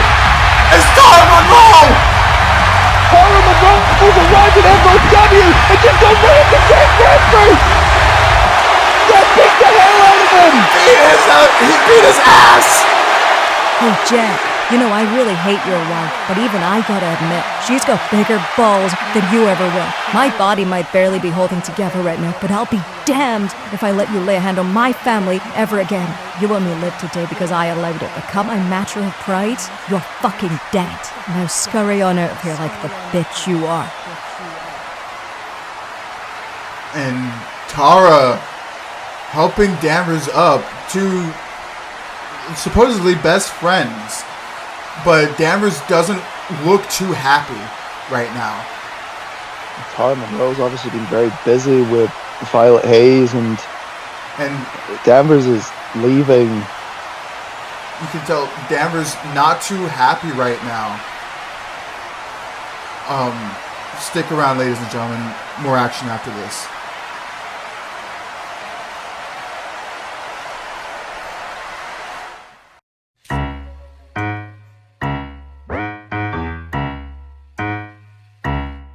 I get up, I get down, and I'm jumping around. And the rumpus and ruck is so comfortable now. Been a hell of a ride, but I'm thinking it's time to grow. So I got an apartment across from the park. Put quinoa in my fridge, still I'm not feeling right. Been a hell of a ride, but I'm thinking it's time to go. Here we go. So put your best face on, everybody pretend you know this song. Everybody come hang, let's go out with a bang. I'm way too young to lie here forever. I'm way too old to try, so whatever, come hang, let's go out with a bang. So put your best face on, everybody pretend you know this song. Everybody come hang, let's go out with a bang. Here we go. So put your best face on, everybody pretend you know this song. Everybody come hang. Sorry to interrupt you, Neo, but I got a hold of the world champion himself, Zeke Salizer. Yeah, hey Alan, thanks for having me. That's a nice belt, Zeke. Thanks. It's nice to be world champion, and I appreciate it. The belt looks pretty nice around my waist, and I don't see it going anywhere anytime soon. Why, of course. Won't take much of your time. So let's get started. Shall we? Please, ask away. I'm an open book. So, not only are you the current FLW champion, but so far the only FLW champion, winning it back at Dawn of Champions last September. I have to respect that. That is not an easy feat, to win it back then and still be champion now. But would you say so far during your reign you've had any tough matches, and if so, what would they be? Hard matches. Well, I guess the hardest one that I feel like I've had so far definitely was Adam Fowler. He's a good friend of mine, and he absolutely took me to an incredible limit in our match. Showed up, that's for sure. Adam Rage went low last FLW, disrespecting not just you, but your family. How much does that, get to you on a personal level? Yeah, he, Rage certainly likes to do that. Targeting my family, trying to use them against me. And I think he understands how much that pushes my buttons. My family means the world to me. And anybody disrespecting them is bound to be put on my not so great list. Last FLW, you had an incredible main event match, and since then, how much have you been preparing for this title defense? Is this going to be the end of your reign, or is this just going to be the end of Adam Rage? Well, I'm not going to sit here and deny that Adam Rage is a incredible talent. And I know damn well that this match is going to be hard. It's going to be tough because I'm stepping into his domain. I'm bringing him into a match that he specializes in. But this will not be the end of me. This will be the end of him. Because you see, I have also been preparing for this match. And I know for a fact that this victory is mine. Yeah, thanks for having me, Alan. Let's do it again sometime after I beat Adam Rage. See you guys at Heaven Meets Hell. Alright, champ, thanks for stopping by. Good luck. Now, back to the action.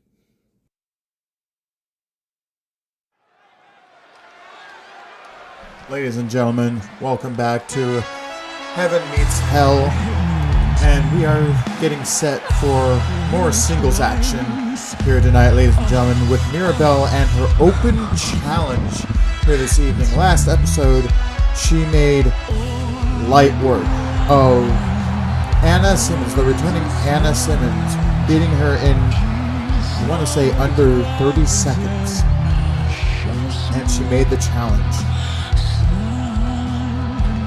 Give me your best, because I'm taking over this pay-per-view. I'm taking over Heaven Meets Hell. She issued this open challenge, and we still have no idea who's answering this challenge. Now, I do want to give a quick note. My commentary partner, Nathan Kelly, did have to make his way out today. My commentary partner had to make his way out this evening to make his flight for a Matter of Pride Night 1, which is tomorrow evening, as Mirabelle makes her entrance, looking to prove herself as one of the top dogs in the women's division here in FLW.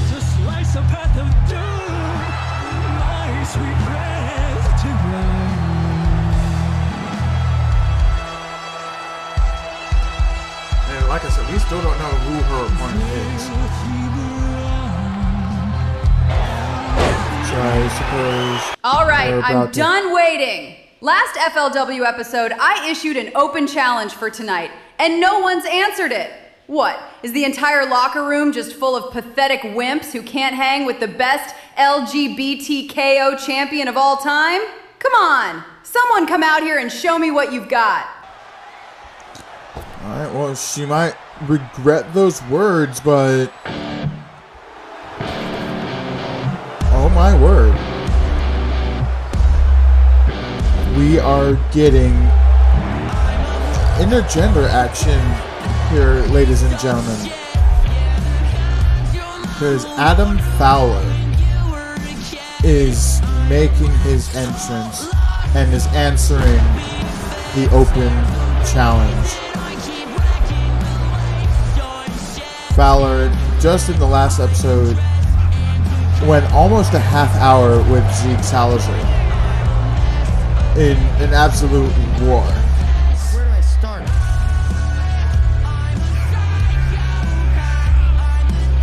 Fowler took Zeke to his absolute limit ahead of his title match against Adam Rage here this evening. We'll just have to wait and see what he brings to the table when it comes to facing Mirabel Duarte.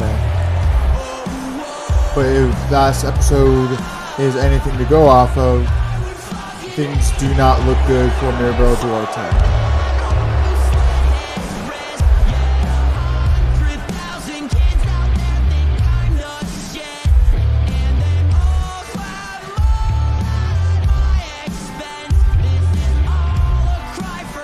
Adam Fowler not having the best record here since our return here in FLW tonight. Maybe his only chance to turn that around. And the two are locking up now. And Mirabel being forced to let go, but right back on the attack on Fowler. And Fowler getting out of Mirabel's grasp and just taking it down to the mat. Ladies and gentlemen, Mirabel must not be happy with what happened just a couple days ago. Like myself and Nathan Kelly were saying earlier tonight, Mirabel had a losing match against Alexis Danvers just 2 days ago at Empower's One More Fight, as Fowler lands a driver onto Mirabel. Mirabel getting the short end of the stick in that match against Danvers. And so you gotta wonder how frustrated that may make her, how pissed off she might be because of that. Yeah, Mirabel just slamming Adam's arm into the ring mat. And Adam fighting his way out of Mirabel's clutches. Now, Adam Fowler not really listed much anywhere else as he goes for the pin here. And the ref taking a bit of time to get to the cover there. And going for that moonsault, but Mirabel got the legs up. As I was stating before, Mirabel also has another match in just 2 nights' time at A Matter of Pride Night 2 as part of the Pride Parade. Rumble where if you win, you get a shot at any of the 3 LGBTKO titles. So if she wins that, she could go directly back for the LGBTKO World Championship. Hell, she could find a tag partner to take the tag titles with, or even get the new Pride Championship that LGBTKO just introduced. And Mirabel looking for the heartbreaker. Going for the pin here. 1, 2. Fowler kicks out at 2. Mirabel not letting up off the gas brake, off the gas pedal. And Adam paying dearly.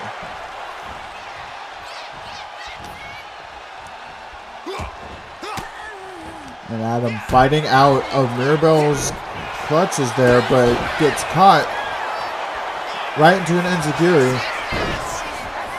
Going for the pin. There's a rope break. And now an alley-oop from Adam Fowler to Mirabel Duarte. no surprise, going based off of the last episode with Adam Fowler, but this is Mirabelle's first challenge since getting here to FLW. Going for the pin here. 1, 2, and kicks out at 2, Mirabelle does. Adam calling her up to her feet here. And Mirabelle hits a clothesline.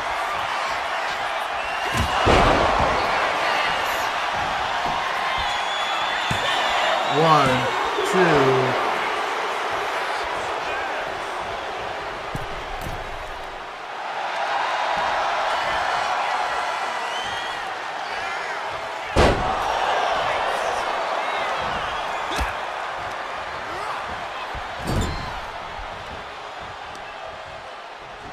And now kicking the leg of Mirabelle Duarte. Again, this is the biggest challenge that Mirabelle has had with that huge headbutt.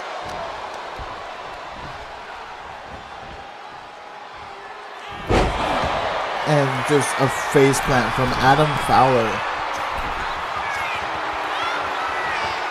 And Fowler calling her up to her feet. And the huge meteor from the top turnbuckle. And Adam, what's he looking for here? And just a kick to the side of the head of Mirabelle.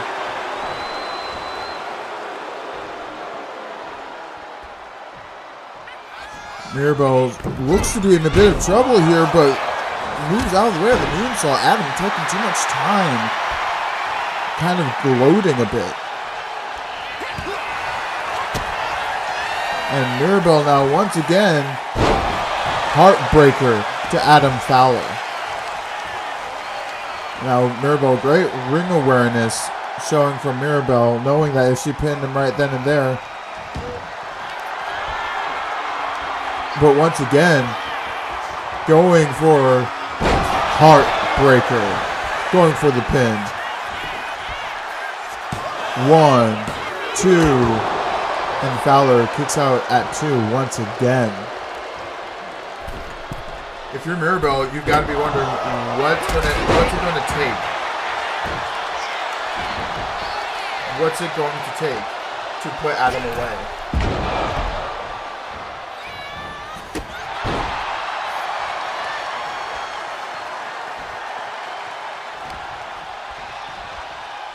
And now Adam fighting out of Mirabelle's clutches here.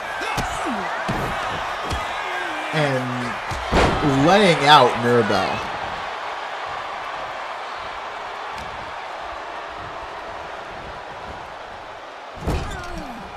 And now Fowler with that huge power slam. Going to the top and hits that coup de grace one more time. Going for the pin, scrambling to the pin. 1, 2, and Mirabelle kicks out at 2.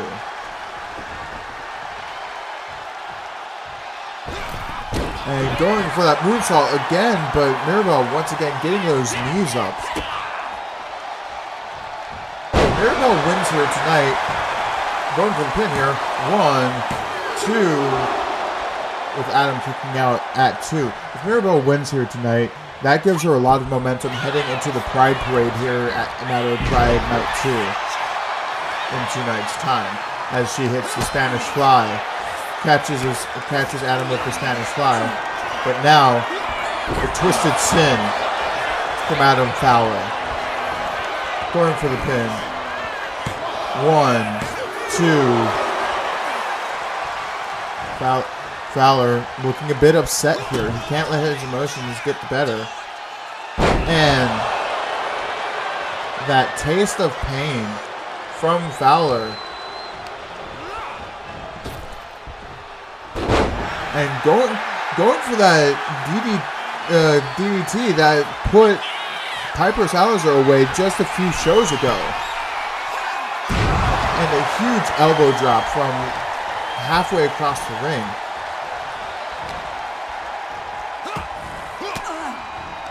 Fowler fighting his way out of that, but Mirabelle right back into the driver's seat.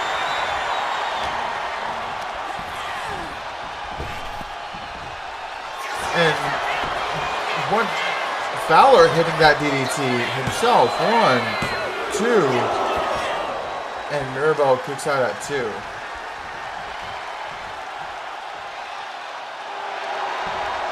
Fowler calling Mirabel up to her feet. And a huge knee to the side of the head. Is Fowler looking for it again? Going for, it's looking like he's looking for the Meteor once more. And he gets all of it. Going for the pin here. 1, 2, and Mirabel again kicks out at 2. Like I'm saying, this is probably Mirabel's hardest challenge since getting here to FLW.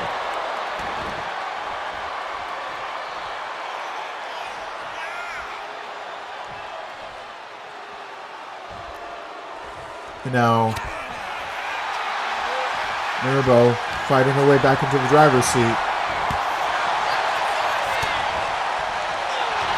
And once again, going for that submission, but too close to the ropes. Adam was too close to the ropes.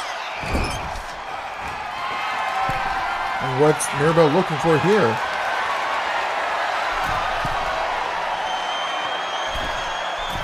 Oh, no. And suplex from all the way up top.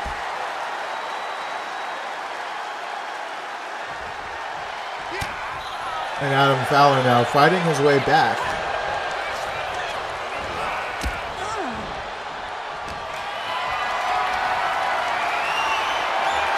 And Fowler with the dropping Mirabel neck first into the ropes and stomping into Mirabel. Again, you gotta wonder what's it gonna take for either of these competitors to put the other away.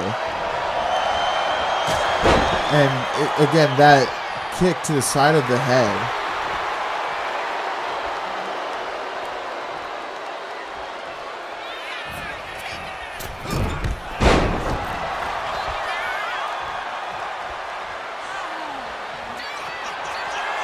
And now, going to the top, coup de grace once more, scrambling to the pin. 1, 2, again a kick out.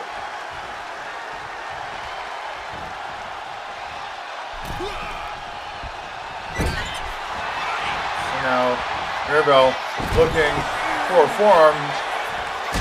Fowler had gotten out, but Mirabel again right back in the driver's seat. These two are scrambling to get the victory over the other. Mirabel now with the heartbreaker from the ropes. Mirabel firmly back in the driver's seat now. But wait, Fowler taking control right back and just letting her fall down. Going for the pin here. 1, 2, and kick out at 2. And what's Fowler looking for here? Once again, going for Twisted Sin. And going for the pin here. 1, 2, and Mirabel is lucky enough to kick out at 2. You can see Mirabel struggling here. Adam Fowler is giving her the best fight since she had gotten into FLW here. Going for the pin. Roll up. 1, 2, and a kick out at 2. And a huge headbutt from Fowler. And going up to the top rope. And looks for the coup de grace one more time.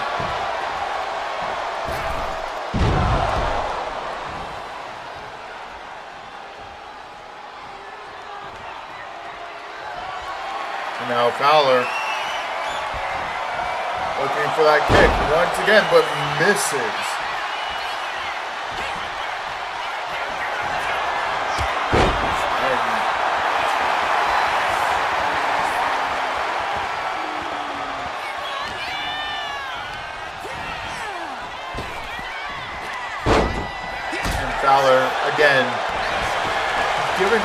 of her life right now. So Mirabelle fighting her way back into the driver's seat once more.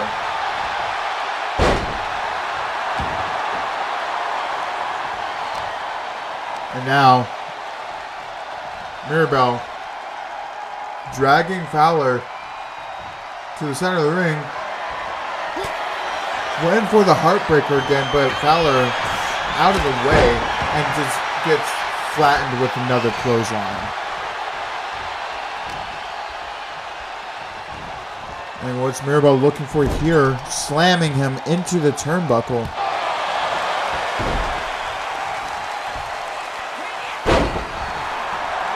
And Mirabelle just showing off a bit here. And Mirabelle once again looking for the heartbreaker. Going for the pin here. 1, 2, 3. Mirabelle, after a hard-fought match. I don't think she was expecting that much of a fight here tonight, ladies and gentlemen. We also have to wonder how much pain she might still be in from the loss to Alexis Danvers just a couple days ago. Adam Fowler brought her the fight, but unfortunately it just wasn't enough to take down Mirabelle Duarte.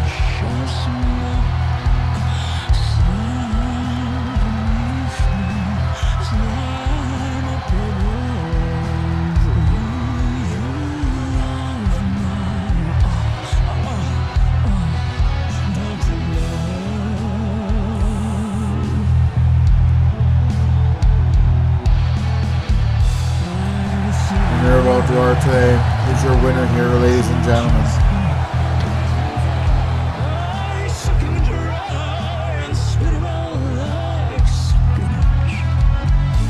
She said she was here to assert dominance, and it's looking like that's what she's planning on doing, holding her to you. Wait, okay, come on, Mirabelle. Mirabelle, what the hell are you doing? The match is over. The match is over, Mirabelle. What the hell are you doing?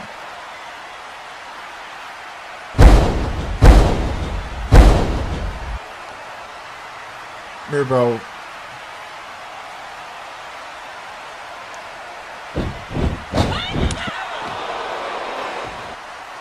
Mirabelle, the match is over. Come on. You won.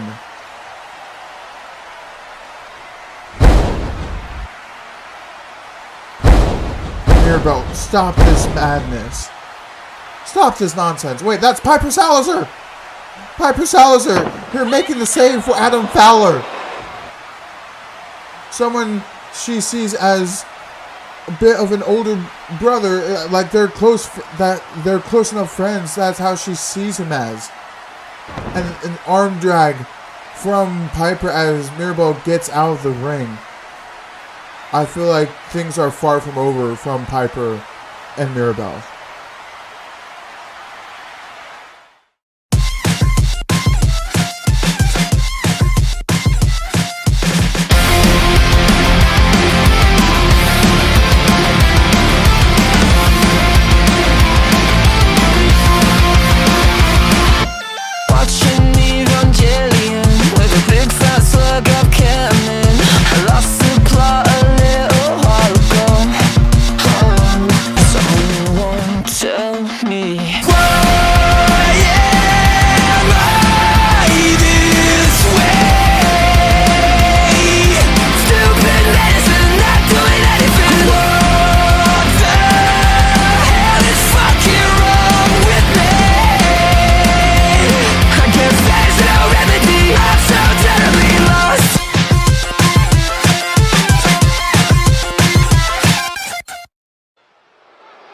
Ladies and gentlemen, we're just getting back to the act. Oh no. No, no, no, no, no, no. What the hell is this yellow bastard doing here?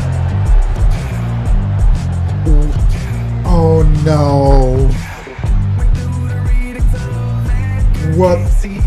For those of you who don't know, this is Captain Not So Positive, a deranged yellow lunatic who thinks he should be in charge of everything. Someone with delusions of grandeur. He is universally hated by everyone. How the hell did he even get in the building tonight? How in the ever-loving hell did he get into the building? Everyone I know hates Captain Not So Positive. Everyone hates this yellow bastard. Why is he even here? Why the hell is he even here?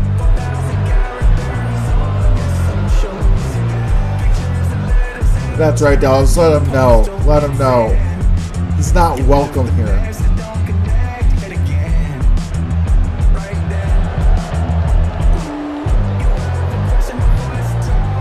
What the hell?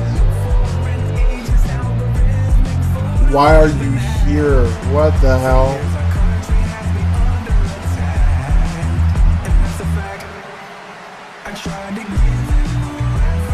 Oh, he's grabbing a mic.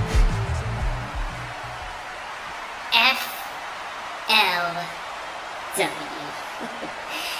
It is your greatest honor to fellow witness to the big yellow man, me, Captain Patrick Positive. And for far too long I've seen y'all have roamed aimless, waterless, and y'all looking for a real captain to steer the ship called Fully Loaded Wrestling. Well, look no further, because I am here to deliver that well and clear. And whether you hate me, whether you love me, I know you troglodytes of all people can understand one thing, that there is no better person to help manage an entire roster full of idiots, crash dummies, and all around scallywags. Now, who's with me?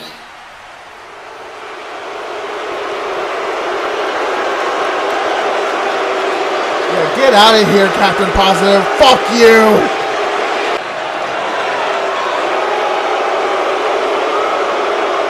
Get this yellow bastard out of here. That's just what I expected from you.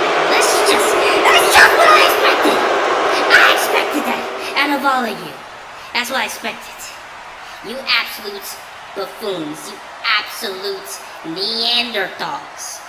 I am going to say it loud, clear, as fully as I can. I think y'all need a new sense of direction. And what better than me, Captain Patrick Wait a second. Is this who I think it is?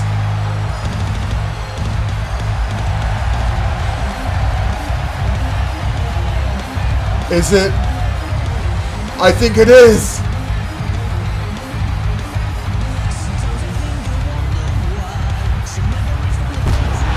Oh my god! It is Yuri Watanabe! She hasn't been seen in wrestling in months. She hasn't been seen in Fully Loaded Wrestling since last year. Holy shit is right. Yuri Watanabe has returned to FLW. And she's looking really good. What the? Why is she here? Like, don't get me wrong, I am so grateful to not have to listen to the yellow bastard anymore. But what's going on?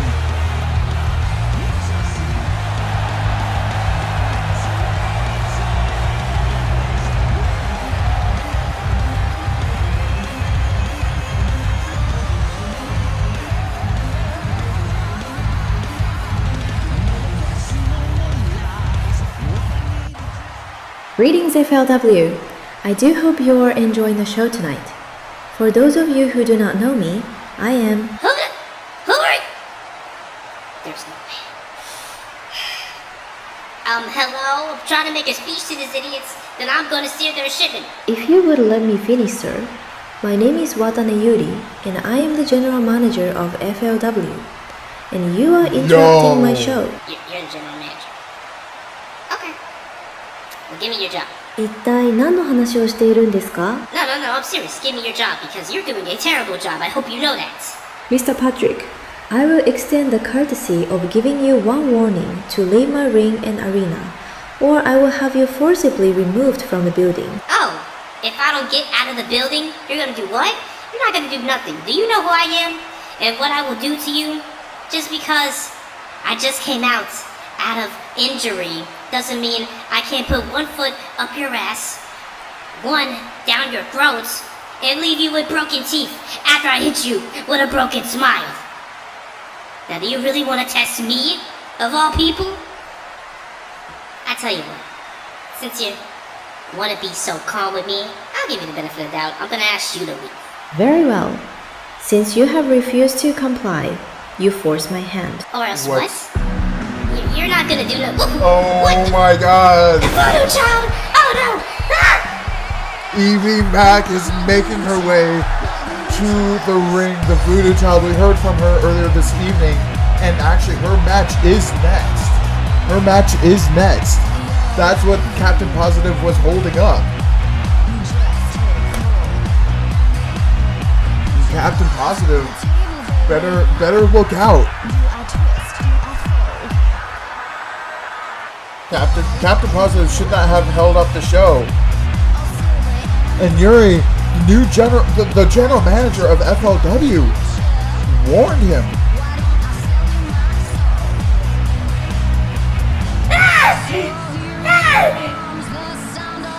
That's right. Get him out of here. Get that yellow bastard out of here. Let me tell you something. You will pay for this. Thank you, Evie Mack. Triple threat action coming up next.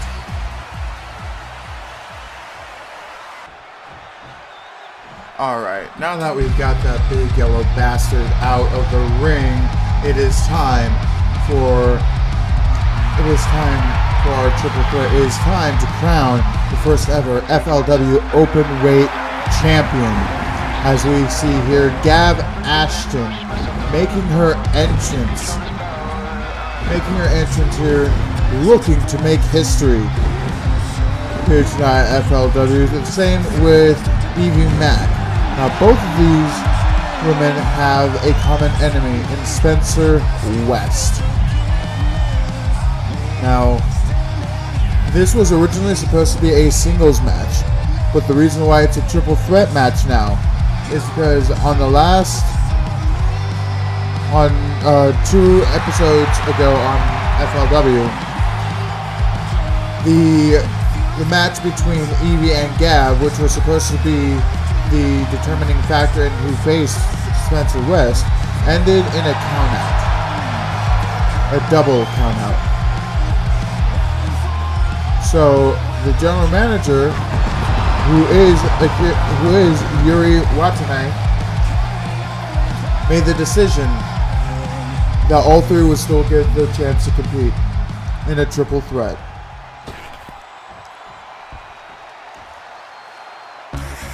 As we now see Spencer West making his entrance.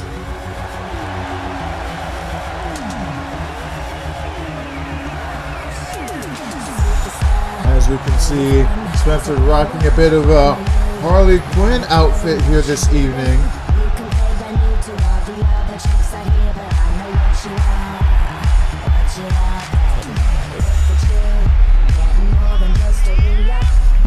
No matter who wins here this evening, no matter who wins, there's going to be one winner, and that winner will be making history.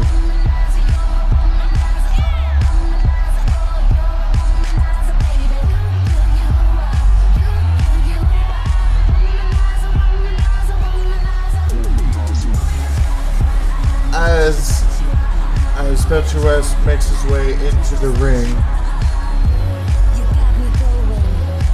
ladies and gentlemen, as a treat, the next few matches, the next 3 matches, including this one, are title matches.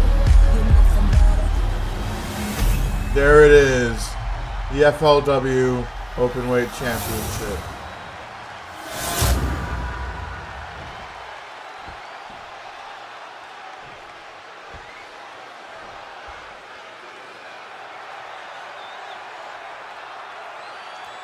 All three are ready to go. And Gav immediately going after Spencer West. Spencer going after Evie. I am going to try to keep up with the action here this evening, ladies and gentlemen.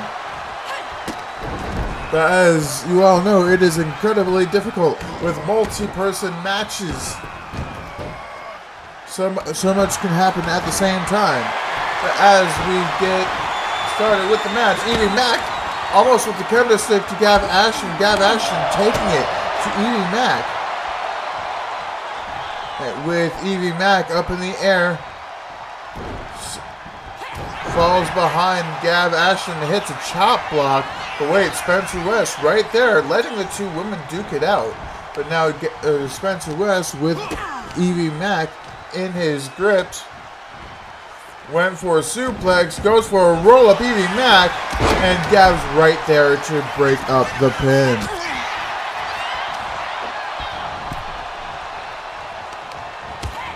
And Gav being dumped out of the ring by Evie Mack. Ladies and gentlemen, I just want to thank you for tuning in and joining us on the show this evening as we have our first pay-per-view back since returning.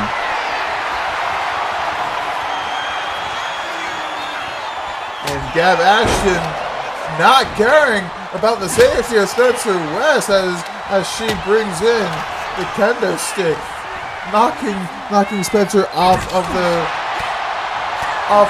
turnbuckle. And like I said, there's a lot going on. That again, I will try my best to keep up. And Gav going for that Alabama slam, but getting slammed in the face by a chair.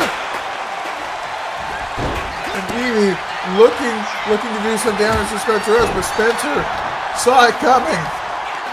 And Gav back to her feet.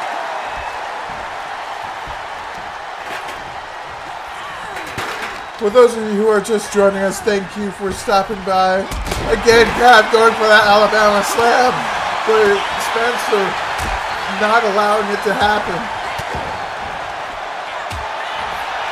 For those of you joining the show, I'm going, as Evie Mack brings in another kendo stick, I'm going to run down what has happened on the show so far. We opened up with the LGBTKO Tag Team Championships on the line. Gav Ashton bringing in another kendo stick as Gav Ashton cleans house. And we open the show with tag team action as Eclipse decided Spencer West here going for a suplex, but Gav hitting that same reversal and right there to break it up. Eclipse defended their LGBTKO Tag Team titles again, going for that Alabama Slam. But was finally able to reverse Spencer West. A lot is going on in this match. I'm trying to keep up. Eclipse defended their LGBTKO Tag Team Championships against the Squad successfully in the opening match here this evening. And after that, Evie not too happy with Spencer West right now. But after that, in our second contest, saw Jack Bradford take down Mike Magnum Maxwell. Our third contest, as Gav Ashton finally hits that Alabama slam, fourth time's the charm, but gets cracked by Spencer West with that kendo stick. Spencer is still whiffing all those hits.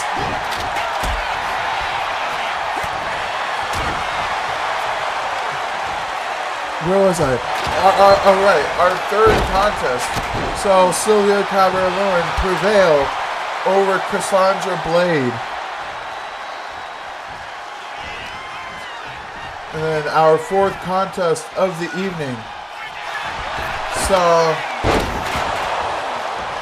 Jessica Harper, albeit with questionable tactics, rise over Alexis Danvers.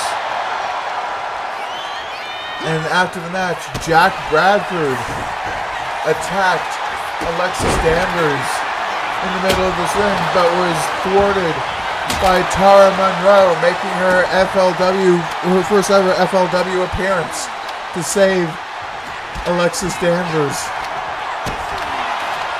Our fifth match was Mirabelle's Open Challenge, which saw Adam Fowler take Mirabelle to the limit. But Mirabelle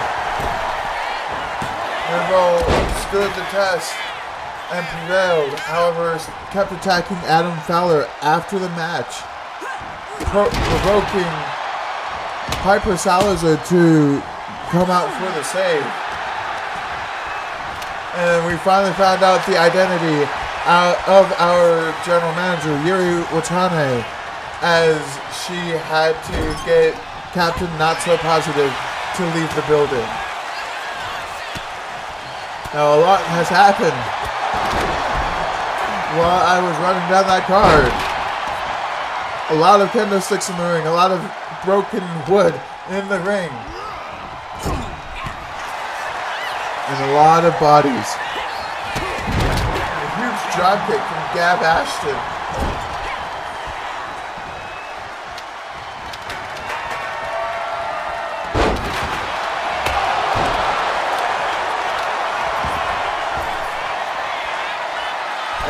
Gab Ashton going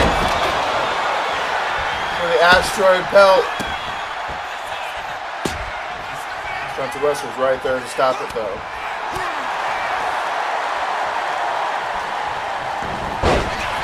And Gab going for the pin, one, and Evie right there to stop it. And Gab with a huge drop kick to Evie Mack.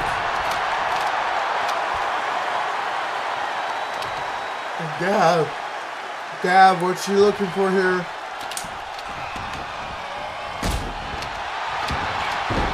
And just being disrespectful to Spencer West. Atomic drop and clothesline combo from Gab Ashton.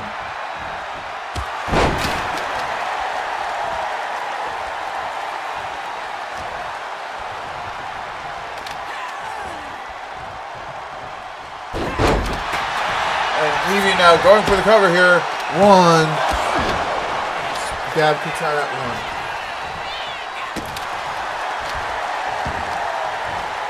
And Spencer now laying out Evie Mack. And Gab trying her best to get the advantage over Spencer West here. Right on top of a couple of those kendo sticks. And Evie bringing in the steel steps.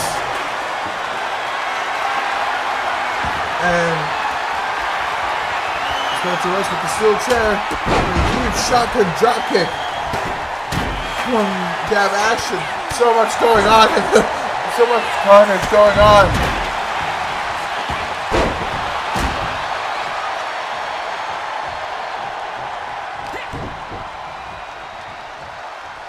And Gab trying to decide what to do with Spencer West here.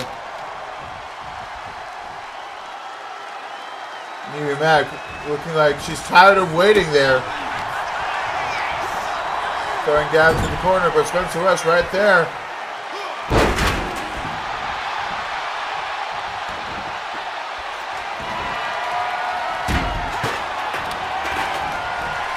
And Gab Ashton, having gone for that cutter, but Spencer moved way out of the way. And Spencer seeming to have the proverbial advantage over both women here with that huge elbow drop and that huge uppercut to Gav Ashton going for the pin. Going for the pin. 1, 2. Gav Ashton kicks out at 2. And Spencer West right back on the offense here, ladies and gentlemen. And smooth operation going for the pin. Gav Ashton was right there to break up the pin.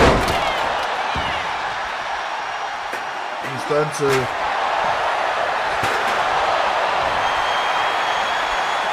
having both of these. And Gav going for having that huge sunset flip powerbomb. Ladies and gentlemen, it is carnage in this ring. Gav hitting that cutter that time, that springboard cutter. And Gav Ashton with that huge driver. With the Russian leg sweep, the side leg sweep there.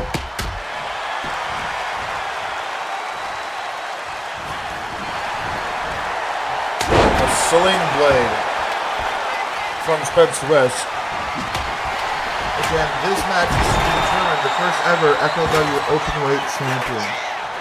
Whoever wins this match makes history as a first ever champion.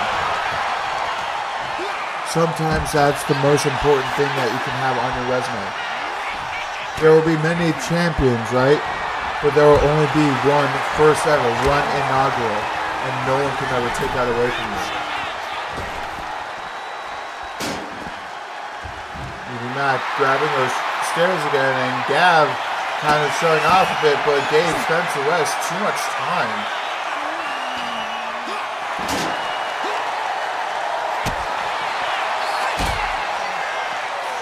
And Evie Mac now.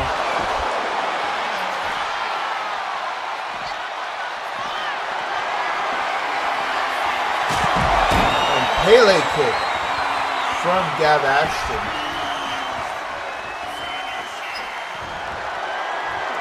Grabbing that chair now. And just throwing it. And Evie was back up on her feet, and Spencer taking advantage. And of course he's doing a bit of showboating. He's just only in the middle of a history-making match. Like, who wouldn't showboat, right? Anyway. Evie Mac back to her feet. And a huge spine buster from Evie Mac, laying out Spencer West. And a huge clothesline from Evie Mac to Gav Ashton.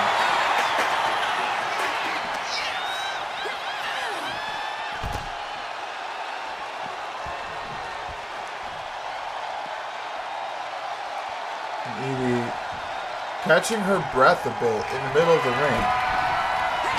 And once again, Gav Ashton having another kendo stick. And it looks like Gav Ashton hit Evie with the DDT, but the camera cut to Spencer West, being all self-obsessed, forgetting he's in a history-making title match. And that springboard Pele kick missing, that's what you get for not paying attention, Spencer. Evie grabbing that chair. Gav grabbing that kendo stick. Who's going to win? And Gav Ashton wins the draw.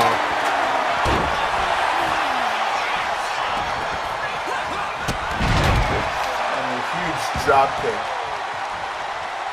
from Gav Ashton. And once again, another. Hold on. I need to process what just happened.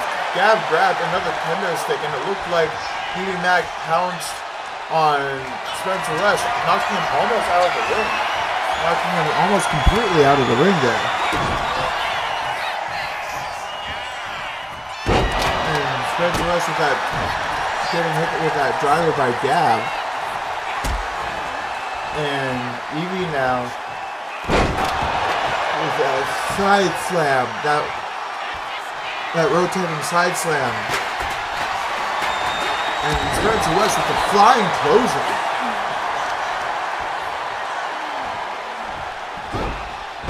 You gotta wonder how long any of these competitors can keep going for.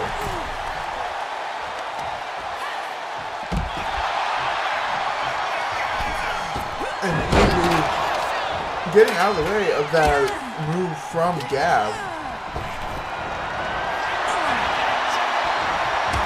Gav hitting that huge clothesline.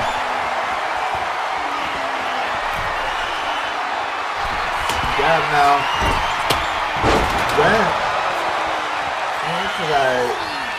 went for that splash, but Evie Mack got out of the splash zone there.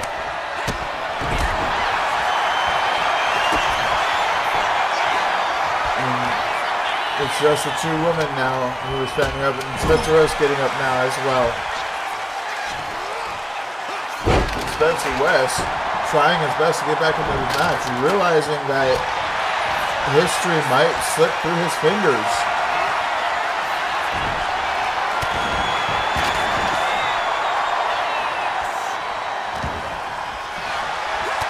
And Evie taking the fight to Gav Ashton.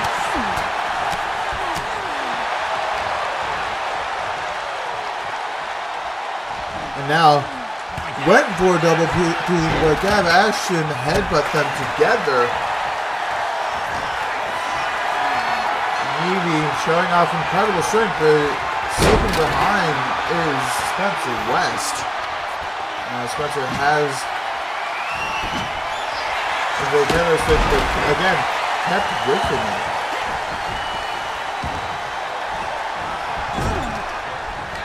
And Evie now going for that huge dropkick, and Spencer West, Evie Mack, Evie throwing to the ropes, and again that huge spine buster. Could this be it? 1, 2, 3, and Evie Mack makes history as your first ever FLW Openweight Champion, ladies and gentlemen.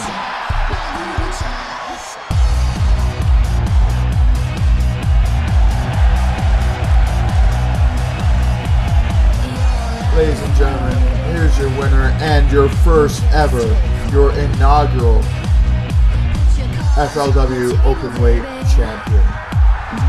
Congratulations to Evie Mack. You deserve this. After what you went through in this match, you deserve to have this moment. Wait a second. Wait. No! No! Ladies and gentlemen, I think we are in the presence of the Ginger Chief. Throw your ones up for our Ginger Chief. Alex Zero is here at Heaven Meets Hell. Ladies and gentlemen, the surprises just keep getting bigger and bigger as we keep getting through the show.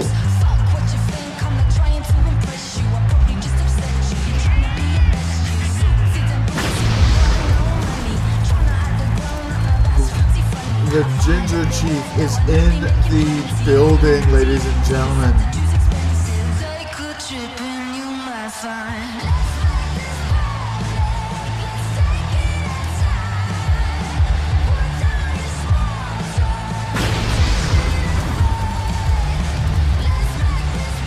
Ladies and gentlemen, if it wasn't already a crazy night, it just got even crazier. So much has happened.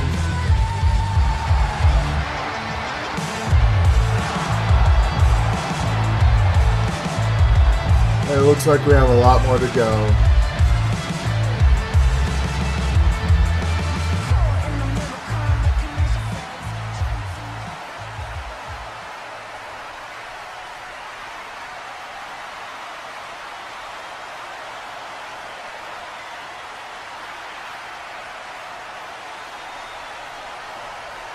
Feels good. What? Alex! Alex, why? What the hell? What?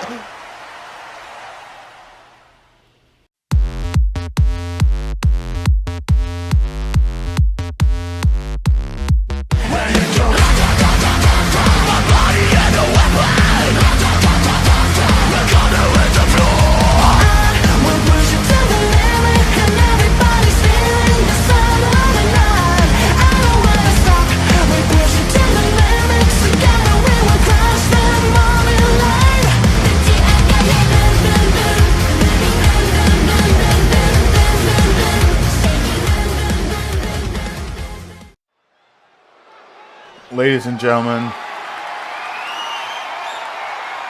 a lot has happened. A lot has happened tonight. We just crowned our first ever FLW Openweight Champion, which got spoiled by Alex Zero of all people. But now, we get set for our co-main event of the evening.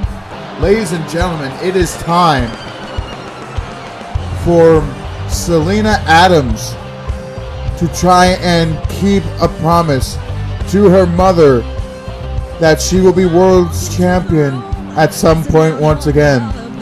And to do so tonight, she has to go through the FLW Women's World Champion herself, Megan Suzuki. And this will not be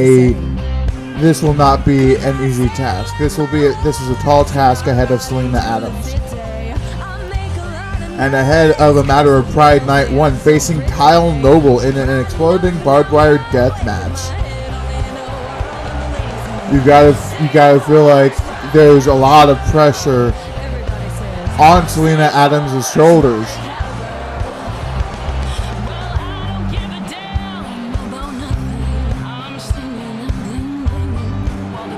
to keep this promise, to make sure that she's able to keep this promise to her mother.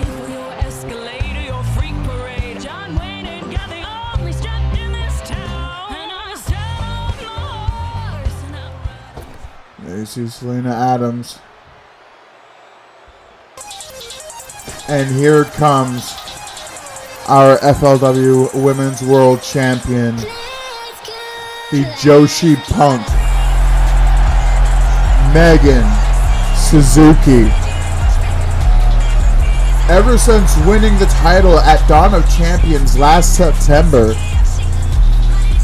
Megan Suzuki has been on an incredible run, taking on the likes of Julia Santos, Dakota Wheeler,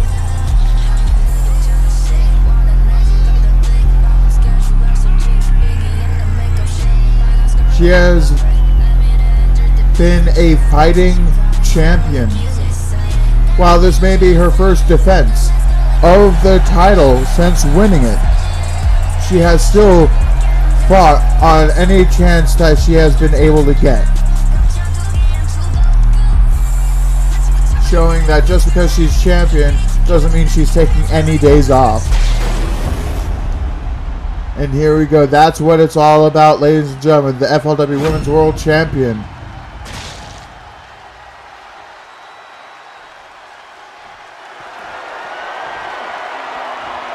And here we have Selena Adams, the challenger.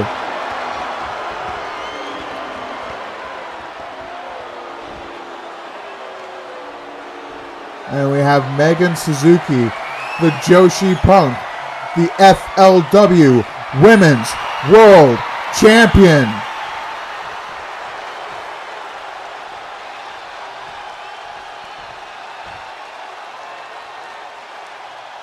And ladies and gentlemen, Megan Suzuki handing it over to Jackie, the ref. And Jackie holding it up high. That's what it's all about, ladies and gentlemen. You have Selena Adams. You have Megan Suzuki. Here we go.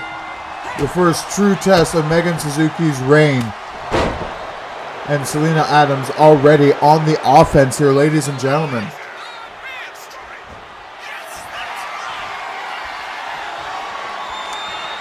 And the two going into trying to chain together, going for the pin, went for the pin, kicking out at one, but reversing it into her own pin does Megan Suzuki. And Selena reversing it into a landslide pin, going for the pin, not even a one. But it seems Selena's in control of the match, locking in with Megan Suzuki. Megan Suzuki against the corner, and Selena Adams giving a bit of a cheap shot to the champion here. And the two locking up once more.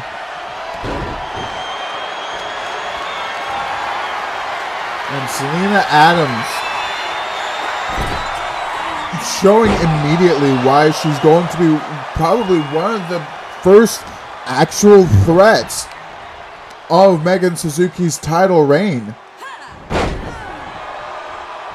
And Megan Suzuki now fighting from underneath, but starting to take back control, getting in the driver's seat. You gotta wonder what's going through the head of both of these women. Megan Suzuki has already said she respects Selena Adams as Megan Suzuki over-launches.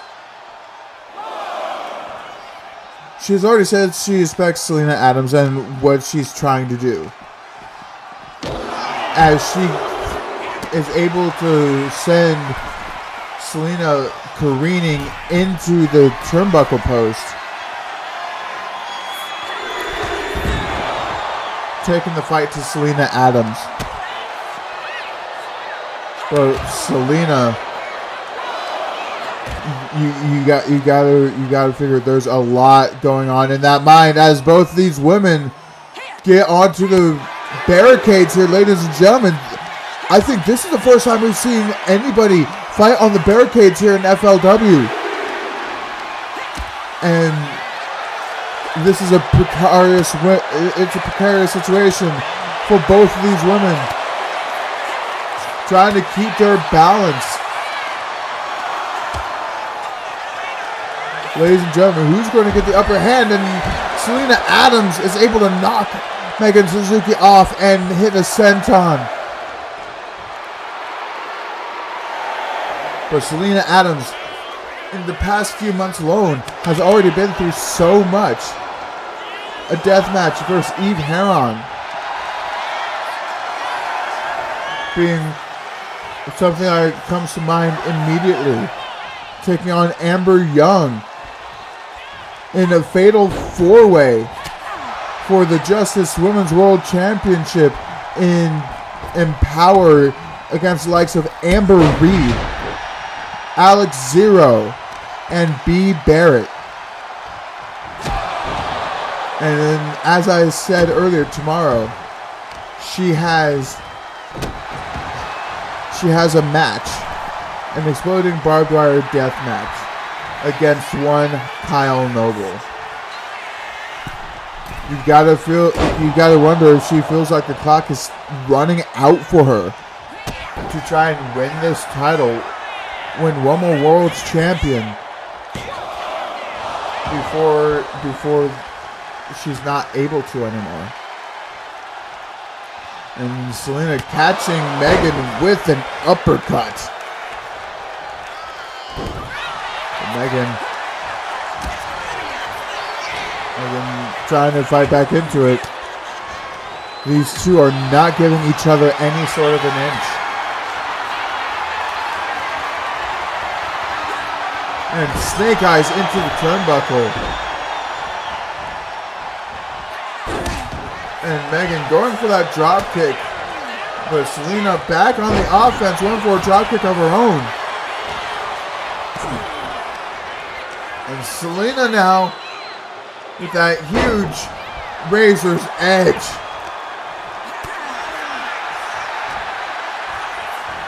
Megan trying to fight her way back into it with the white noise.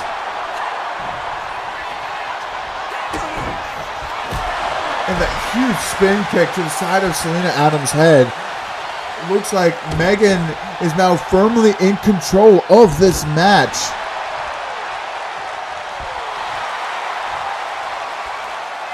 Ladies and gentlemen, we've had a lot of action so far, but even with what may transpire in this match, we still have one more match after this. We have the World Heavyweight Championship being defended by Zeke Salizer against Adam Rage in a no-holds-barred match. So, ladies and gentlemen, the action isn't over just yet as Selena hits a drive-by forearm. And Selena now calling Megan up to her feet. And went for a flying clothesline, it looked like, but Megan moving out of the way. And a huge jumping DDT. What's it going to take? Megan with that huge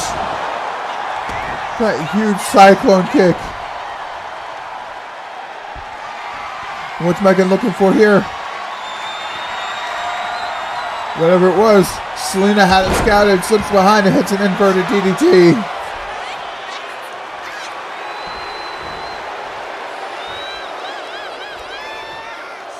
And springboard forearm from Selena Adams. Megan Suzuki right back up to her feet. And ladies and gentlemen, in the home of the Dallas Stars, we may be getting another hockey fight here, ladies and gentlemen. Are we going to get another hockey fight in the home of the Texas Stars? And Megan telling her to bring it on.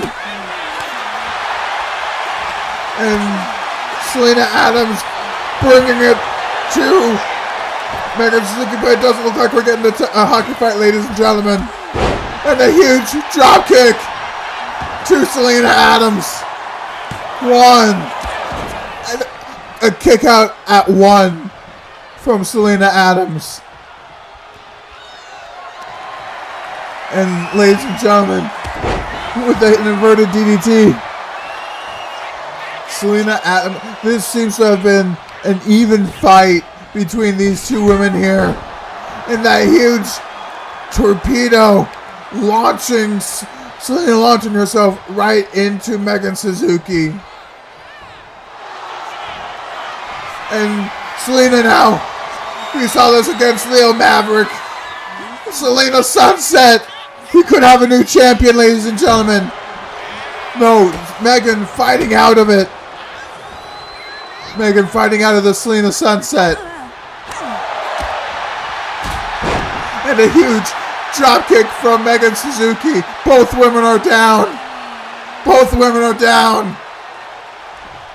But Megan, first to get back up to her feet. And Selena shoving her away. But Megan hyping herself up. She's right back to her feet. And a huge German suplex into the bridging pin. One. And Selena Adams kicking out at one. Calling to the corner. Megan, what's she looking for here? And a huge drop kick to Selena Adams in the corner, but Selena kicks her away. And a huge sling blade. Huge sling blade. And once again, Selena looking for the Selena Sunset. Selena Sunset. Could this be it?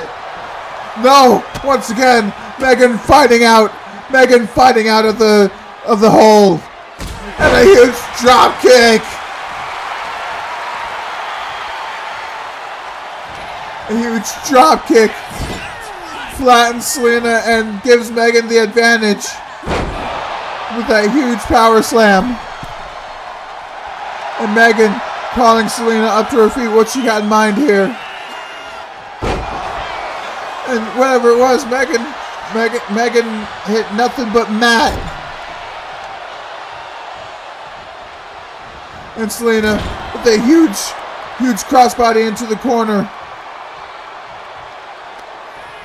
And Megan now, what's she looking for here? Sunset powerbomb! Sunset flip powerbomb to the outside! Holy hell!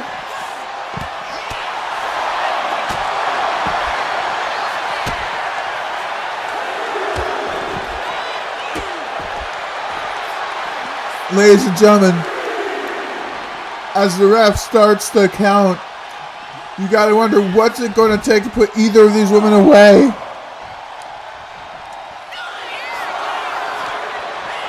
Ladies and gentlemen, a huge slam to the outside of the ring, right next to the steps. Megan going back inside the ring. But wait, springboard. What the hell? What the hell was that?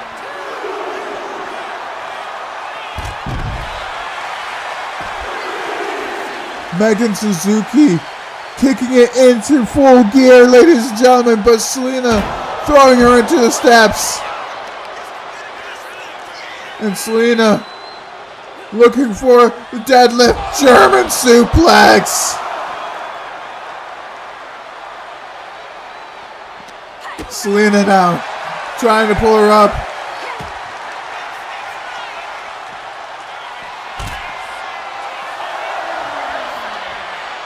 And Selena now just pounding away on the champion here. And I think we have blood, ladies and gentlemen. Selena Adams has busted open the champion. But the champion feeling that adrenaline rush. And going for something, but the challenger having it scouted.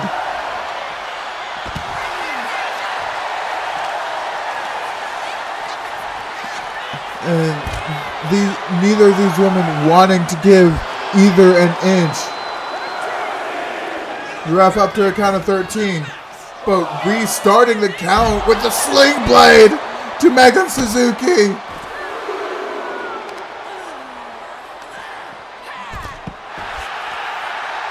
Megan Suzuki trying to hold on to the title. Remember, this is her first defense of the Women's World Championship since winning it back. No, this is her second defense of the Women's World Championship, ladies and gentlemen. Her first defense was at a Matter of Pride 2 back in last November, facing Juno Jove to retain the Women's World Championship. This is technically her second defense of the title, and now Selena's got her in an arm bar. But Megan slipping her way out of it and punching Selena in the face, busting Selena open.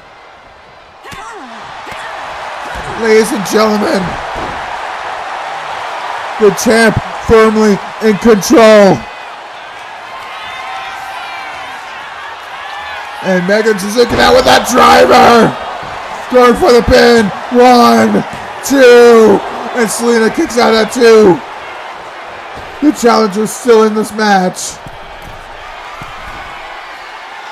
And ladies and gentlemen, watch that huge moon stomp.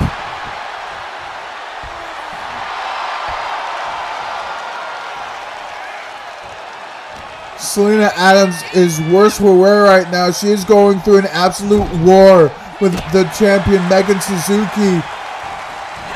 One night before her exploding barbed wire death match with Kyle Noble tomorrow. Wait, what's she looking for here?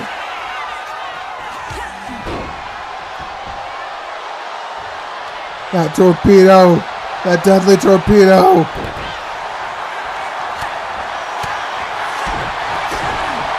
And Megan Suzuki right back in the driver's seat. But wait, again, back body drop from Selena Adams. And Selena Adams just daring the champion to get back up.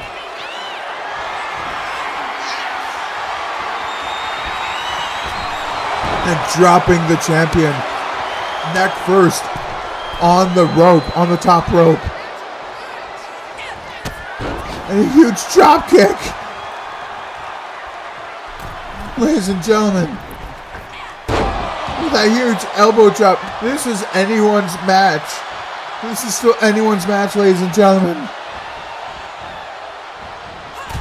And a huge uppercut into the corner.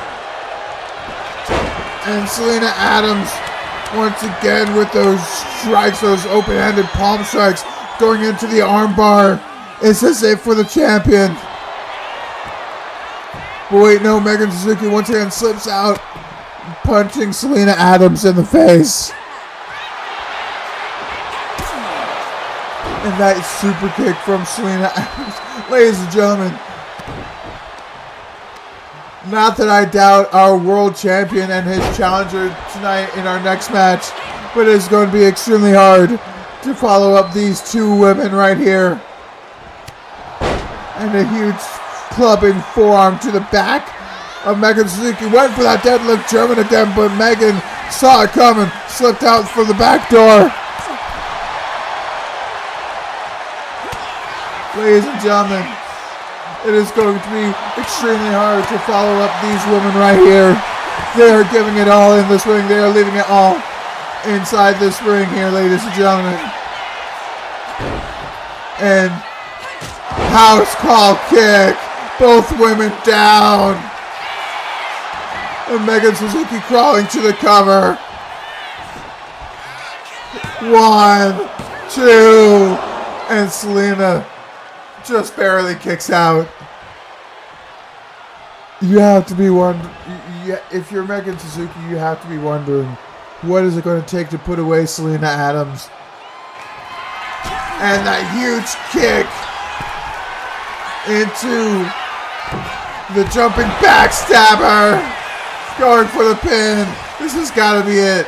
1, 2, and once again, Selena Adams kicks out. Megan Suzuki calling for Selena to get to her feet. It went for Meteora, but Selena moved out of the way. Selena now. Megan Suzuki back in the driver's seat, daring her to get back up. And he went for that dropkick, but Selena Adams moved out of the way, had the wherewithal to get out of the way there. And Selena going to the top rope. And that huge shooting star press. Selena, what's she looking for here?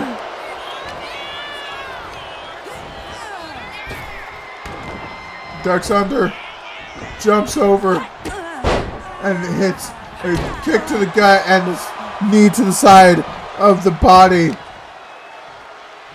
of Megan Suzuki. And Selena now giving it her all here, ladies and gentlemen. Neither of these two are wanting to give an inch to the other. It looked like Selena was looking for a suplex of some kind, but did not allow it, did Megan Suzuki. And Selena right back in with the clothesline.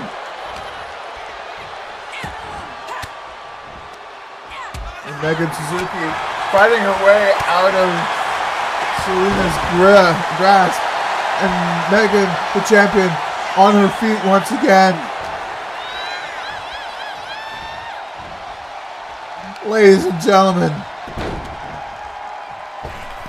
And a huge stomp to the chest of Selena Adams to the challenger. And that basement drop kick finally connects. Megan, once again, calling her up to her feet. And went for that drop kick again, that springboard drop kick. But nobody home. And Selena, you can see the blood pooling from Selena Adams. And again, Selena Adams with those open palm strikes. And the arm bar. But again, Suzuki worming her way out, wiggling her way out, and a huge leg lariat. Ladies and gentlemen, it is going to be hard to top this. Clothesline, forearm, basement forearm.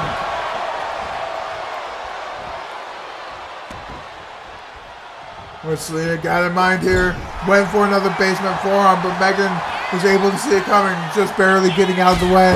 And a huge drop kick to the challenger.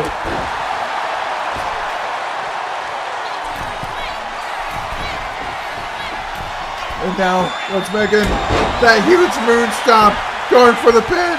That's gotta be it. That's gotta be it. 1, 2.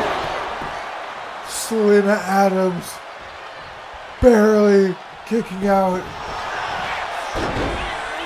Barely kicking out of that. But she's right back in the driver's seat, ladies and gentlemen. And that huge suplex from Selena Adams.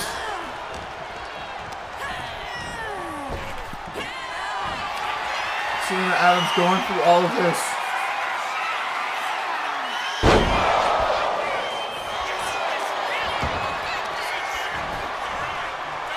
One, 2, and the champion kicking out at 2. Ladies and gentlemen, I think we're about 25 minutes into this match.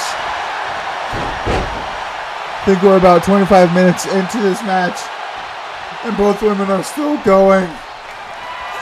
And that huge kick once again, going for that falling backstabber. Once again, going for the pin. This has got to be it. 1,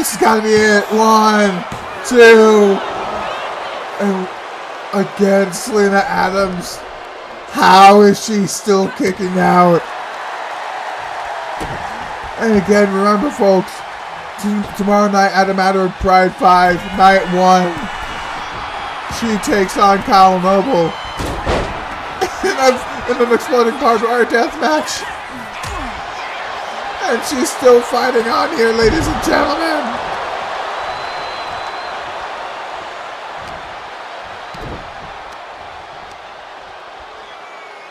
And now, that Razor's Edge. And going. What's she looking for here? And a clubbing forearm to the back of the head. Once again, going for that deadlift German suplex. And Selena up to the middle rope. And went for something there. I think that was a flying clothesline she was looking for. And a huge side suplex. And once again, the open palm strikes. And forearms, clubbing forearms to the head.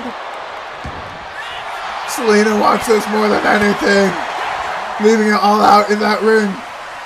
And Megan Suzuki now backstabber. Holy hell. Megan Suzuki calling Selena up to her feet. Once again, that cyclone kick to the side of the head. Megan's looking to finish it. And once again, that driver. 1, 2, and still kicking out. How the hell is Selena still kicking out this late in the match? Megan, that once again that sunset flip to the outside of the ring. Megan trying to get Selena back in. And Megan, one more time with that driver. Wait, no, she's not done. She wants to put Selena down for good. Once again, the driver going for the pin. 1, 2, 3. Megan Suzuki is still your champion.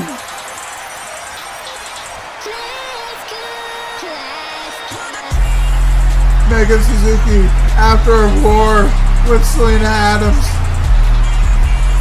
still your FLW Women's World Champion. Wait! That's Jessica Harper!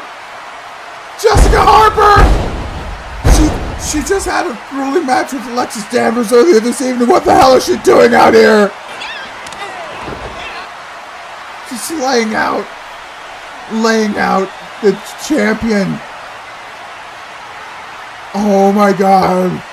I think her intentions are clear!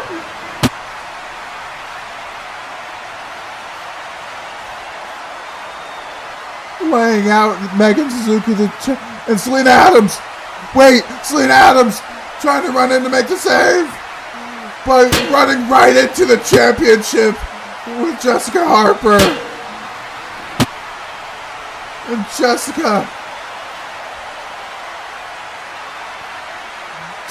laying it into the previous challenger, into that Falcon Arrow. And, oh no, going after the knee of Selena Adams. Going after the leg. Trying to take out Selena Adams. This is not good news for Selena Adams, especially the night before her exploding barbed wire death match. Super kick from Jessica Harper and the huge clothesline. Jessica Harper laying waste with the base drop. Jessica Harper laying out to both champion and challenger alike. And ladies and gentlemen, I think I know why. Ladies and gentlemen, she has her next goal in sight.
Fatality. Ladies and gentlemen, it has been an action-packed evening so far. But before we cap it off, our host of the evening, Alan Montoya, has a few words that he wants to say. So I will give him the floor.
FLW Universe, are you enjoying the show? That's what I like to hear. You guys don't want to leave yet, do ya? I didn't think so. Lucky for you guys, we still have one more match. Fresh off the women's title match between Selena Adams and Megan Suzuki. And what a match that was. Easily my pick for match of the night. It's gonna be a tough act to follow. So good luck to Zeke Salizer and Adam Rage, who are fighting for that beautiful World Heavyweight title belt. A belt I hope to obtain myself in the future. But this isn't about me. Those two are gonna bring the house down, and you don't wanna miss it. Now, let's get back to the action. Wait, who turned out the lights? Who turned out the lights here? What the hell?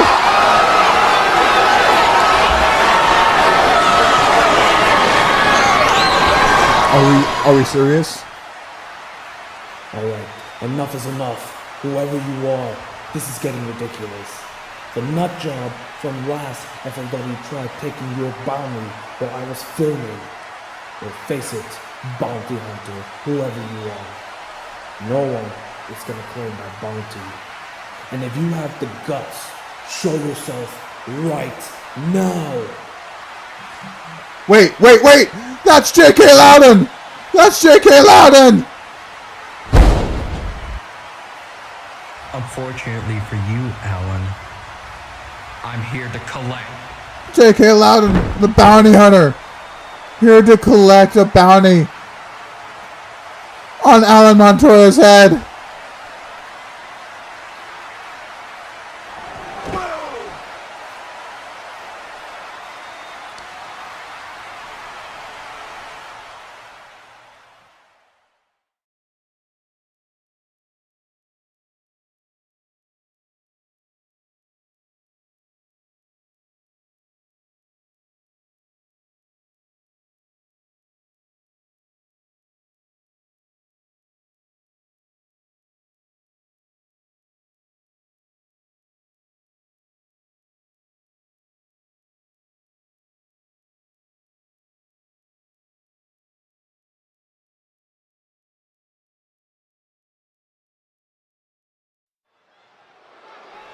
Ladies and gentlemen, even after what we just witnessed, it is time to move on to our main event of the evening. It is time to move on to our main event, which has been a highly emotionally charged rivalry. Here we have our first competitor making his way to the ring.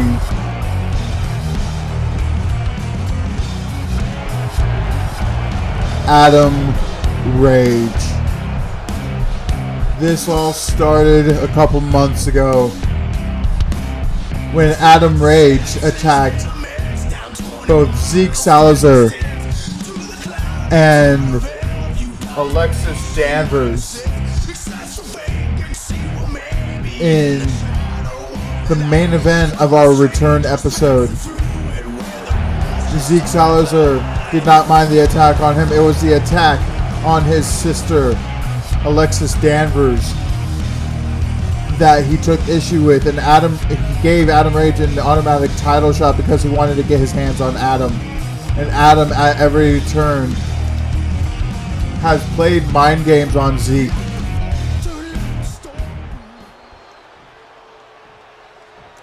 And now, wait a second. These aren't the usual Trons. What the hell?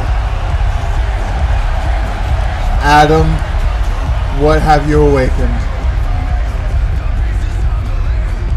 What have you awakened?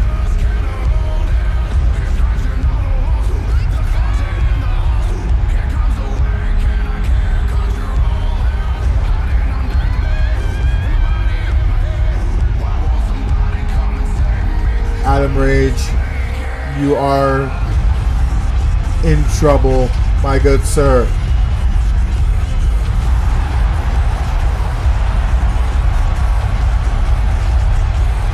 This match will not be for the faint of heart. It is clear that these two will go to any lengths to defeat the other, to claim that title.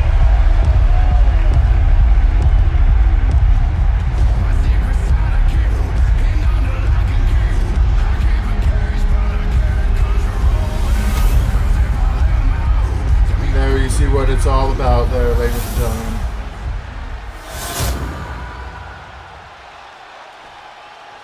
And now we have our challenger, the American anarchist, Adam Rage.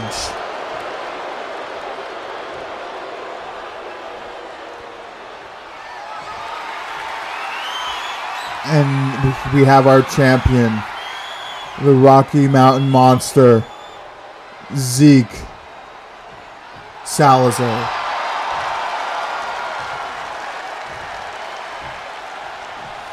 Zeke has been waiting to get his hands on Adam for several weeks now. Adam's always been a step ahead, but tonight that luck runs out. There's what it's all about, ladies and gentlemen, the FLW World Heavyweight Championship.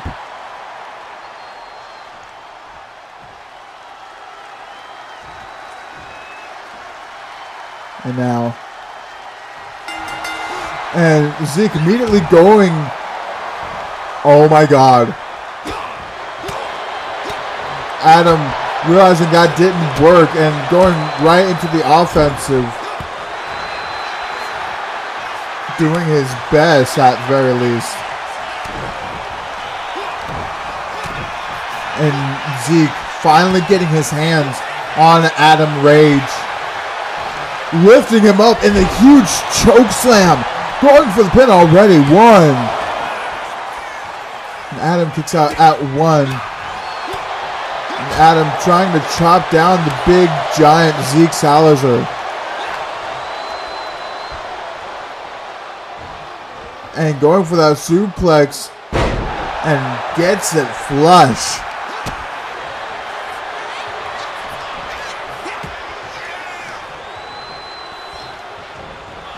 And Zeke now on the receiving end of that super kick, and that Adam Rage is telling you how he feels. And an inverted DDT. Adam Rage finally being able to knock down the big man, chop down that big redwood tree. And Adam undoubtedly looking for the first of many weapons here.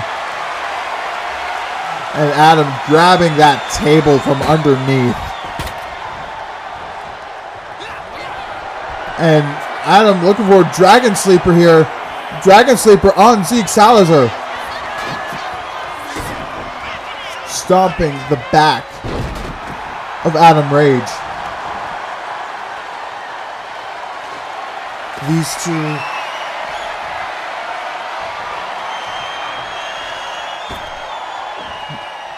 Zeke having had the bag of thumbtacks and a huge spinning kick to Zeke Salizer and that moonsault into the knees of Zeke Salizer there, and that big boot from the Rocky Mountain Monster, and Zeke having that bag of thumbtacks, pouring it all over Rage.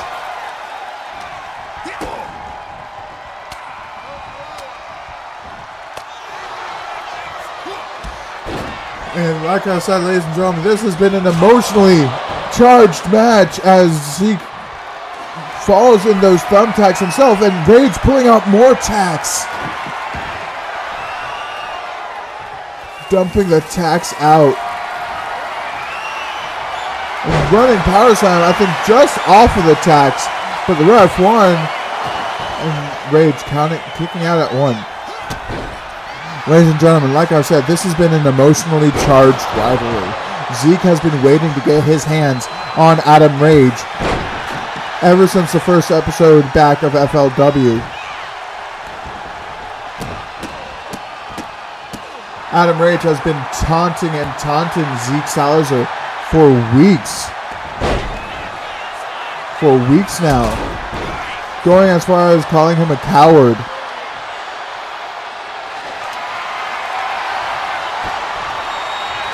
And we heard from Zeke Salizer earlier this evening.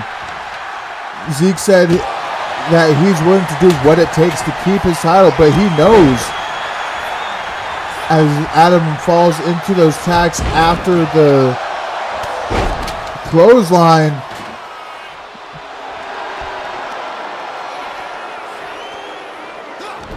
He knows this is Adam Rage's environment. This is his domain. Zeke wants to be Adam at his own game as punishment for disrespecting him, disrespecting his family, disrespecting his sisters.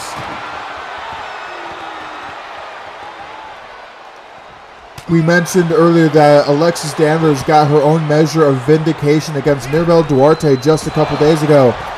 And Zeke wants his own measure of vindication against Adam Rage. And Adam Rage busting open Zeke Salizer.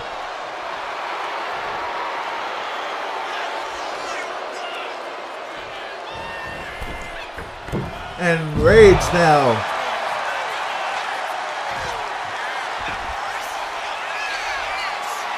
Uh-oh, what's Zeke looking at here?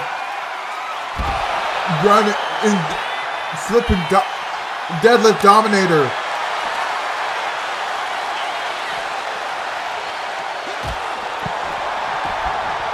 Zeke Salizer firmly in the driver's seat here. Zeke grabbing that table.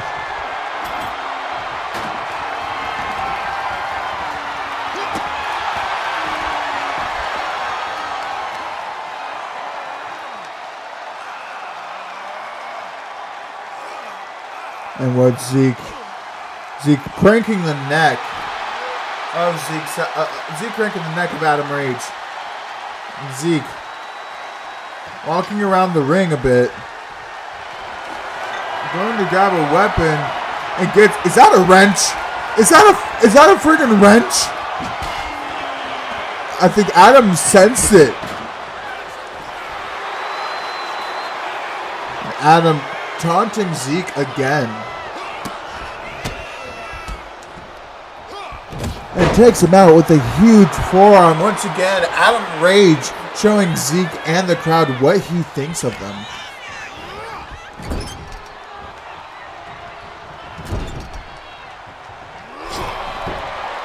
And now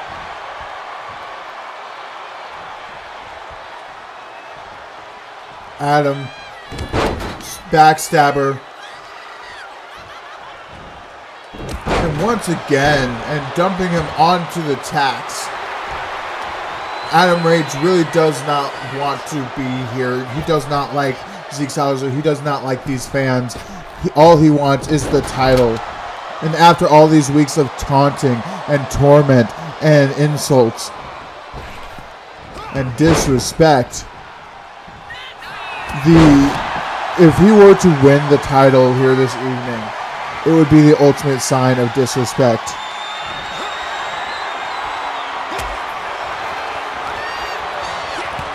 And Adam now with that huge poison Rana. Can't help but to think that might be a shot at Zeke's sister, Alexis, because Alexis almost never hits that poison Rana.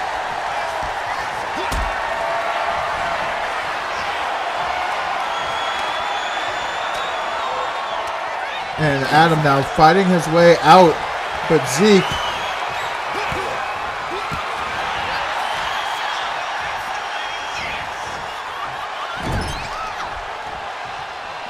now just trapping Rage in the corner there. Oh, but Rage dumping him into the tacks.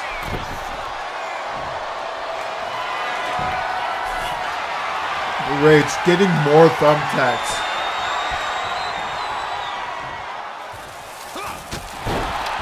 And a huge big boot from Zeke there, and a huge clothesline too. Zeke grabbing that wrench from earlier, and Rage is the one to use it. And Rage is using that wrench to just wail away on Zeke. That huge knee. And that huge moonsault, that springboard moonsault from Adam Rage, pinning in the tacks. 1. And Zeke kicking out at 1, even laying in the thumbtacks. Kicking out at 1 is hard enough. Kicking out at 1 in thumbtacks makes it infinitely harder. But Zeke was able to do it.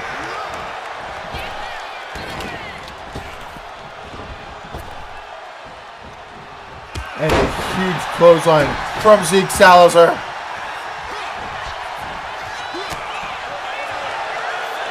Ladies and gentlemen,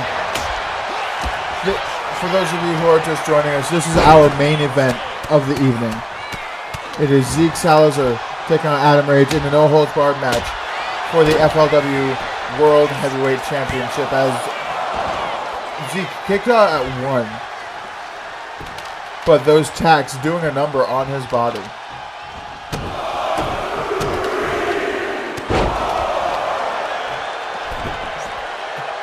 And like I said, for those of you who are just joining us, let me run down what has happened tonight so far.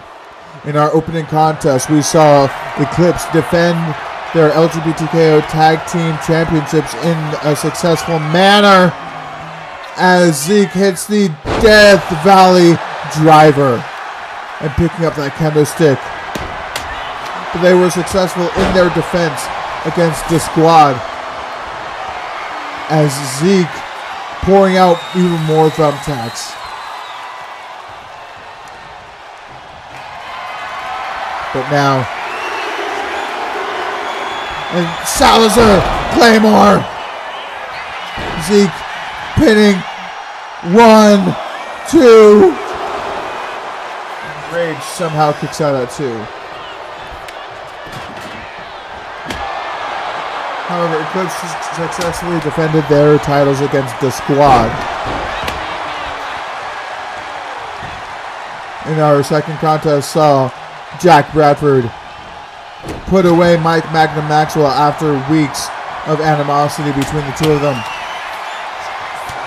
In our third contest, we saw Sylvia Cavalera-Lewin take down Cassandra Blade. Fourth match, we saw Jessica Harper overcome the Punk Rock Queen with questionable tactics.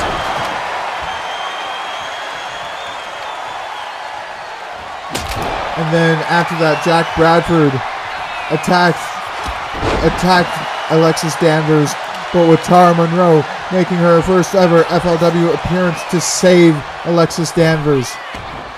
In our fifth contest, we did see Mirabel Duarte with an open challenge. Adam Fowler was the one to answer that open challenge, but unfortunately lost to Mirabel in that manner. Mirabel kept attacking him after the bell, which prompted Piper Salazar to come out and make the save. Our sixth match saw us crown our first ever FLW Openweight Champion as Evie Mack overcame both Gav Ashton and Spencer West to become our inaugural Openweight Champion. However, the celebration was spoiled when Alex Zero made her FLW debut here and super kicked the life out of Evie Mack. And our co-main event saw a heater of a match between Selena Adams and Megan Suzuki, as Megan Suzuki was able to retain her title over Selena Adams. But that's not all. After that, Selena Adams and Megan Suzuki both got laid out by Jessica Harper, who made her intentions clear. She is coming for the Women's World Championship. Now, ladies and gentlemen, there are no disqualifications, no count out in this match. This is no holds barred. This is Adam Rage's environment.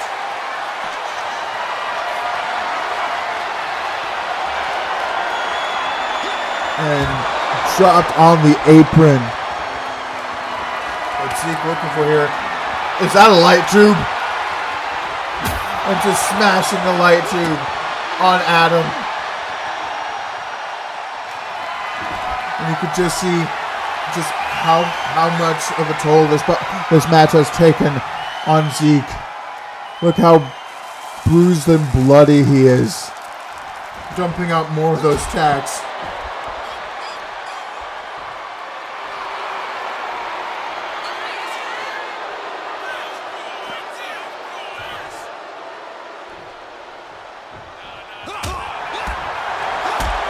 And now, Adam looking for something, but Zeke not allowing it. These two want the other to suffer. Then, 1, 2, and Rage still kicks out.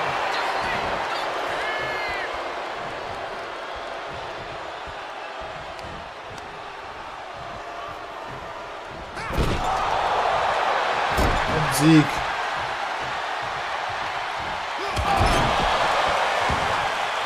Zeke has Rage where he wants him.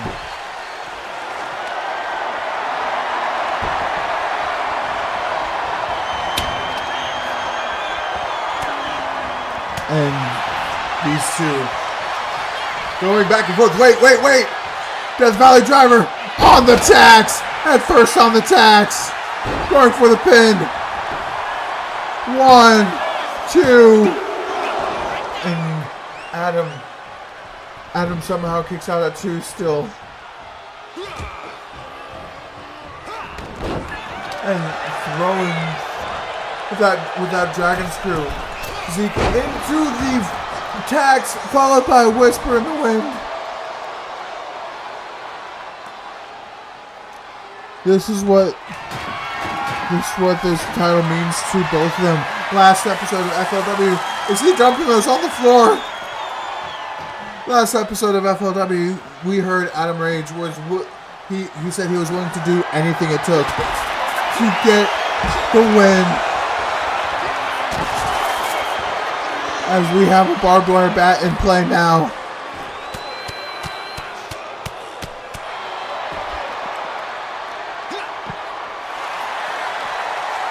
And now, Zeke back in the driver's seat. Grabbing that kendo stick, walking right by the baseball bat, going directly for the kendo stick. And busting open Adam Rage. But Adam Rage with that flatliner.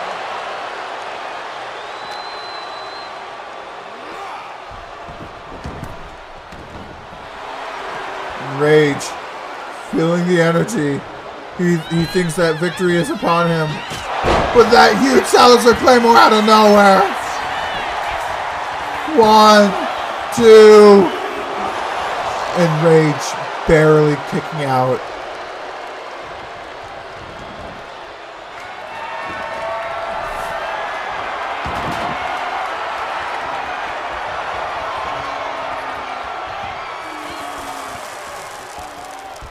Even more attacks get introduced. I feel for Jackie. She has to do counting.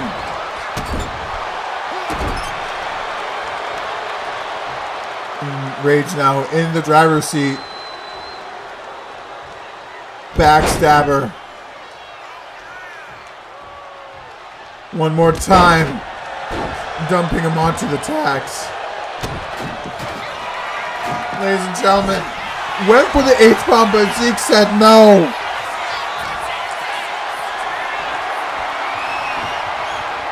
These two both want the championship, but Zeke wants vindication too.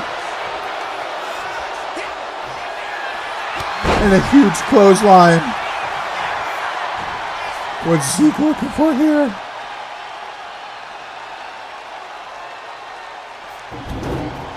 Oh no, Zeke with the steel steps.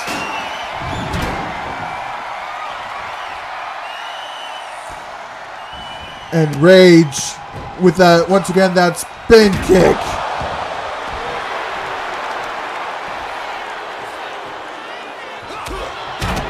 This has been nothing short of violent. I don't think we expected any less than a violent match. And that huge splash from Adam Rage. And once again bringing in more thumbtacks. And shoving Rage to the corner.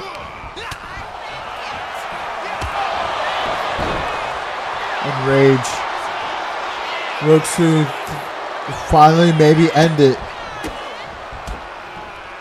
Chopping down the Rocky Mountain Monster. Ladies and gentlemen. And Zeke fighting out of it, ladies and gentlemen. I don't know how much more either of these men can take. Running power slam into the thumbtacks. And a huge big boot. Ladies and gentlemen.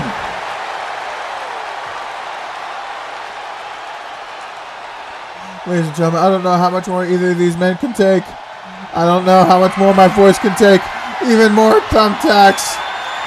It's become a landmine in the ring because of the thumbtacks.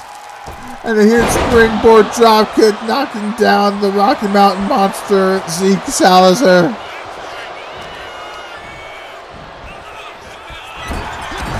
And a huge clothesline.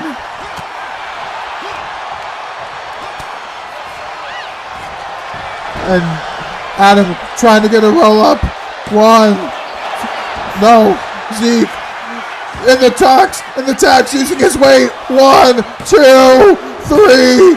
Zeke Salizer using his weight and the thumbtacks to keep Adam Rage down.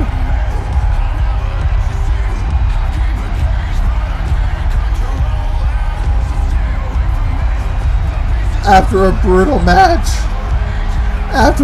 match, Zeke Salizer is still FLW World Heavyweight Champion.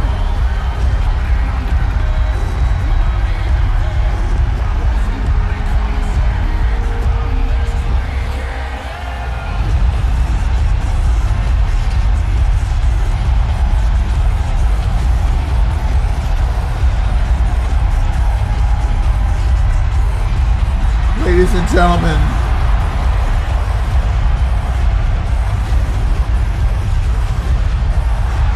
Adam Rage has fallen to the Rocky Mountain Monster. Congratulations, Zeke Salizer. Thank you everyone for joining us.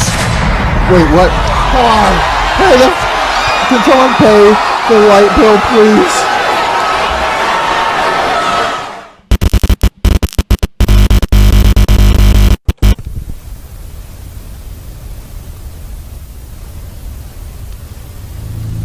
Well. FLW, the Mad Dog, has infiltrated your airwaves. Week after week, you all have heard my story. Where I grew up, where I made my name, where the Mad Dog became the Dog Pound King. I know some of y'all know exactly who I am. But for the ones that act like they don't know who the new dog in the yard around here is, allow me to make my presence known. I'm one of one, a rare breed, Mr. 123, catch a body and leave, your man's worst nightmare. Mr. Say Your Prayers and Put You to Rest. The King. The Dog Pound King. Mad Dog West. Now, I apologize for interrupting this little celebration, but I'm here to deliver the final chapter of my story. It takes place present day. The Mad Dog has been on a tear these past 4 months, stacking up bodies, making money, and taking titles along the way. 2, to be exact. Everywhere I go, the Mad Dog is the talk of the town. Every ring I step into turns into my dog pound, and everyone that steps in becomes my dog food. And that, ladies and gentlemen, leads us to today. I gave everyone time to prepare, time to say your prayers. Every week was just a warning of my arrival. But guess what? Time's up. The ship has sailed. The Mad Dog is now on the hunt. The chamber is loaded and the slaughterhouse is open. Bodies will be caught. Souls will be taken and laid to rest. But hey, let me ask y'all this. This is heaven meets hell, right? So did y'all think you could have heaven meets hell without the hellhound from the dog pound? Big fucking mistake.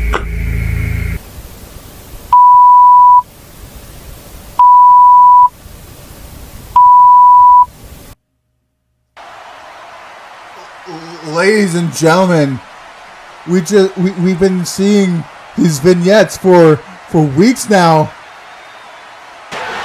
Wait, that's Mad Dog Wes! Zeke, he's behind you! No! That huge pile driver! Mad Dog Wes, the Mad Dog of the Dog Pound King, with a huge spear to the champion. The Mad Dog making his presence known, putting FLW on notice, putting Zeke Salizer on notice. He has just turned FLW into the Dog Pound. Ladies and gentlemen, this is all the time we have. Thank you and good night.